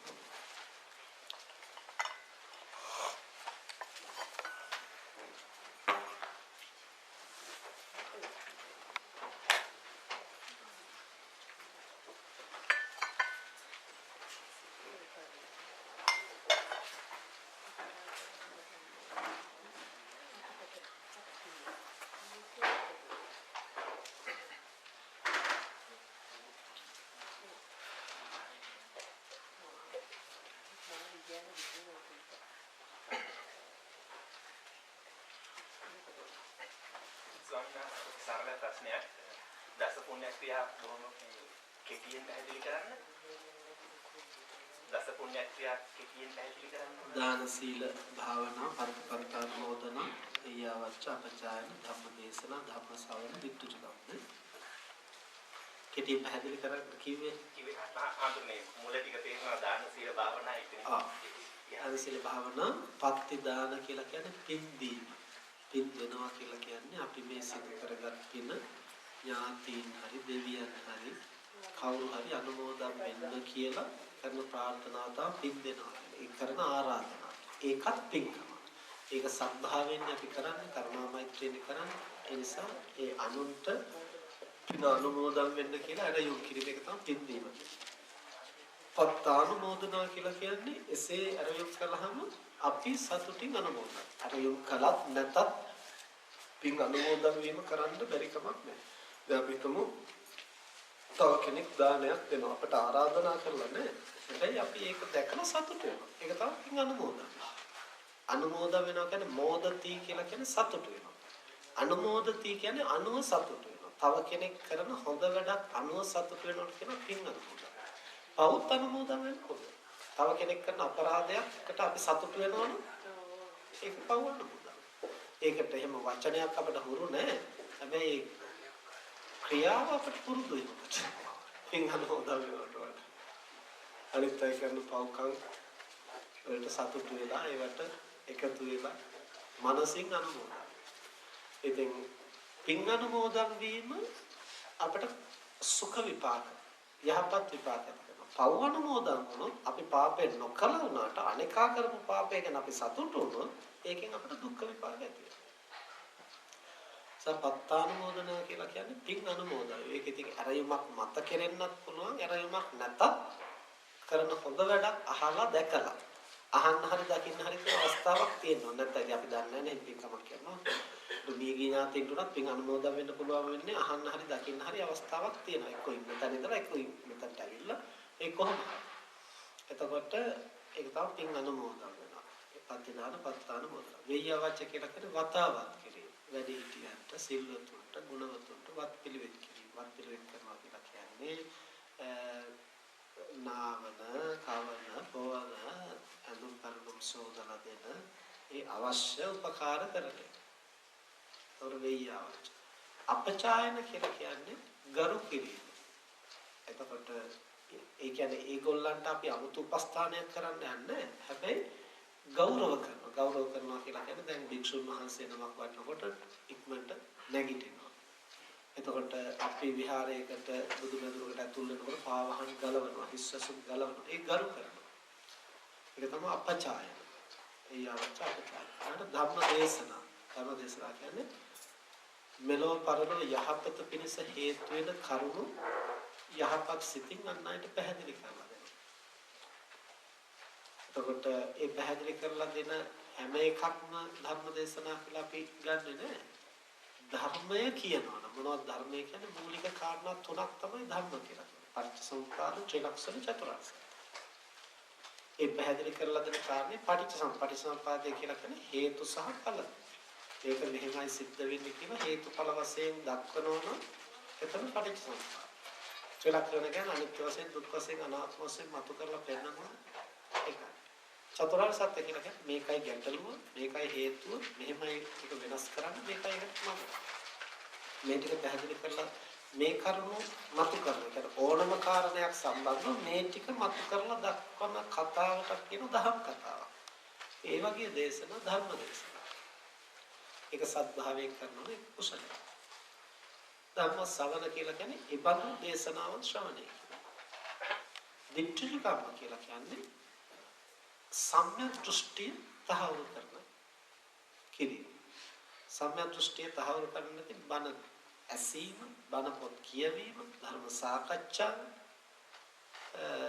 ප්‍රශ්න විමසීම, භාවනා කිරීම, ඔය වගේ අධ්‍යක්ීම් වශයෙන් ප්‍රගුණ කිරීම. මේ හැම දෙයක් මේකට ඇතුළත්.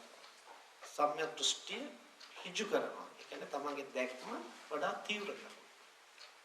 ප්‍රඥාව අවදි කරනවා කියන්නේ. ඒක තමයි දස පුණ්‍ය ක්‍රියා හැටියට. පුණ්‍ය ක්‍රියා කිව්වත් කුසල ක්‍රියා කිව්වත් මොන නම් කියන්නේ පාඩකට.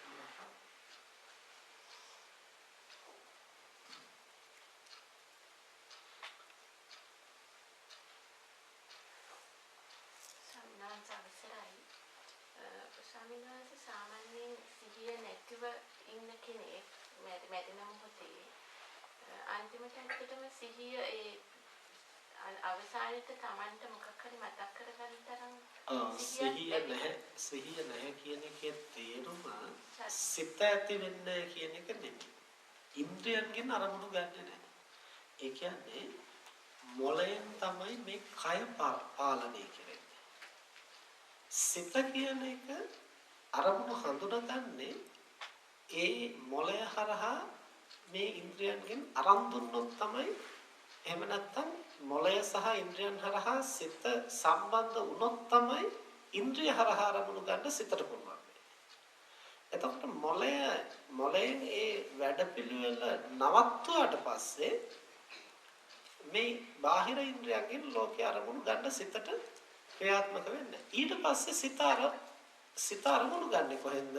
මනසේ තියෙන ආරම්භ. ඒ වෙනකොට අපි කලින් ගත්තා තියෙනවා. ඒකට අපි කියනවා මනෝවිඤ්ඤාණ. ඇහැ හරහා ඇති වෙන එක චක්කු විඤ්ඤාණ.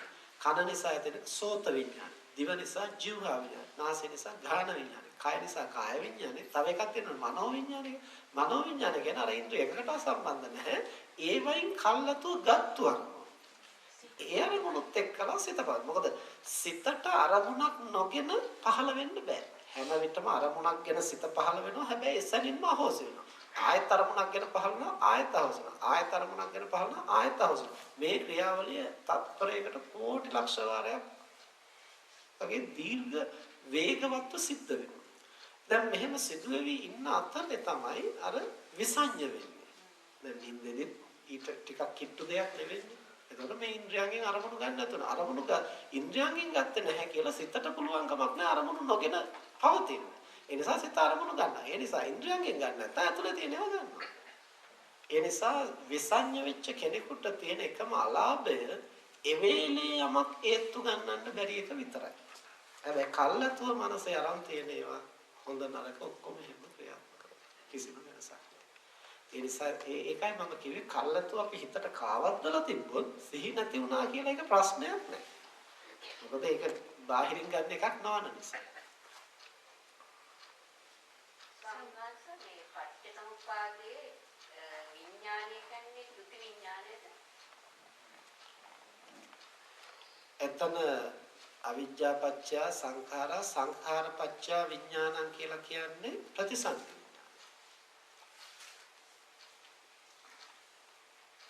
ප්‍රතිසන්දි විඥානය. ඒ ප්‍රතිසන්දි විඥානයත් එක්කලා නාම රූප කියලා කියන්නේ ඒ විඥානය පහළ වෙනකොටම ඒකත් එක්කලා තමයි අවශේෂ නාම ධර්ම සහ රූප ධර්ම පහළ වෙන්නේ. දැන් මේවා එකින් එක අපි වාක්‍ය හැටියට අනුපිළිවෙලින් කිව්වට ඕවා සිද්ධ වෙන්නේ එකම මොහොතක. හැබැයි ප්‍රත්‍ය වෙන්නේ අර මූලික කාර්ය. දැන් විඥානේ පහළ වෙලා ඊට පස්සේ නාම රූප පහළ වෙනවා නෙමෙයි. ප්‍රතිසන්දි විඥානේ පහළ වෙනකොටම තමයි මේ චිත්තචෛතසික ධර්ම සහ ඒ රූප ධර්ම හදේවත් රූපේ දසක කාය දසක භාව දසක මේවා පහළ වෙනවා. ඉතින් නමුත් ඒකට හේතු වෙන්නේ අර ප්‍රතිසන්දි විඥානය.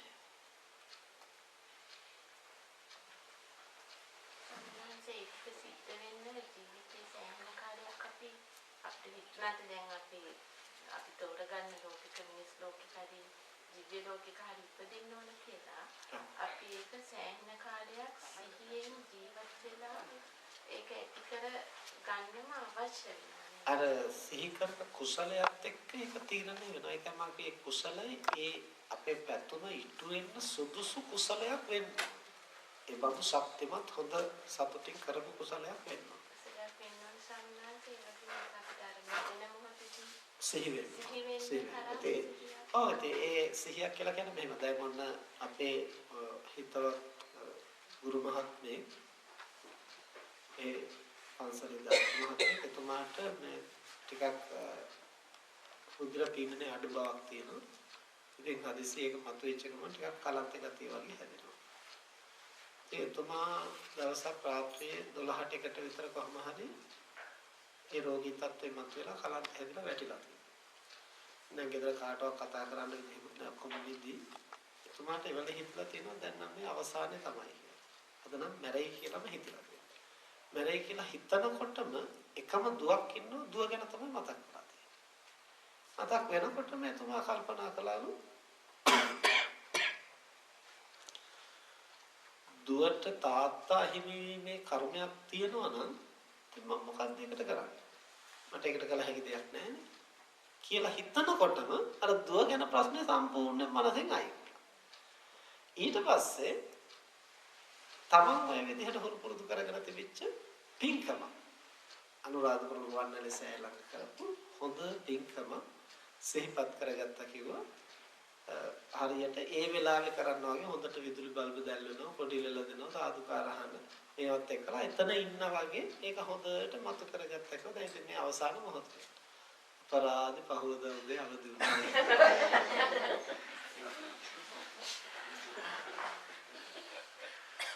ඉතින් ඒකේ තේරුම අපි හරියට මනස සකස් කරගත්තට පස්සේ අපිට මරණය මහා අරුමයක් නෙමෙයි. ඊළඟට නොමරන එකයි ඒක නිදාගෙන අවදි වෙනවා වගේ සරල දෙයක්. නමුත් අපි තැතිගන්නේ අපි කලබල වෙන්නේ ඒ අවිනිශ්චිත බවත් එක්කනේ. මරණ මොහොතේ දුක් විඳින්න වෙයිද? මැරිලා කොහේ ආයිද? ඔය ප්‍රශ්න දෙකෙන් තමයි අපි ගොඩාක් පීඩාවේ. ඉතින් මරණ මොහොතේ දුක් විඳින්න වෙයිද කියන එක අපි බය වුණා කියලා කරන්න දෙයක් නැති. එන දෙයට මොන දෙන්න හිත හදාගන්න.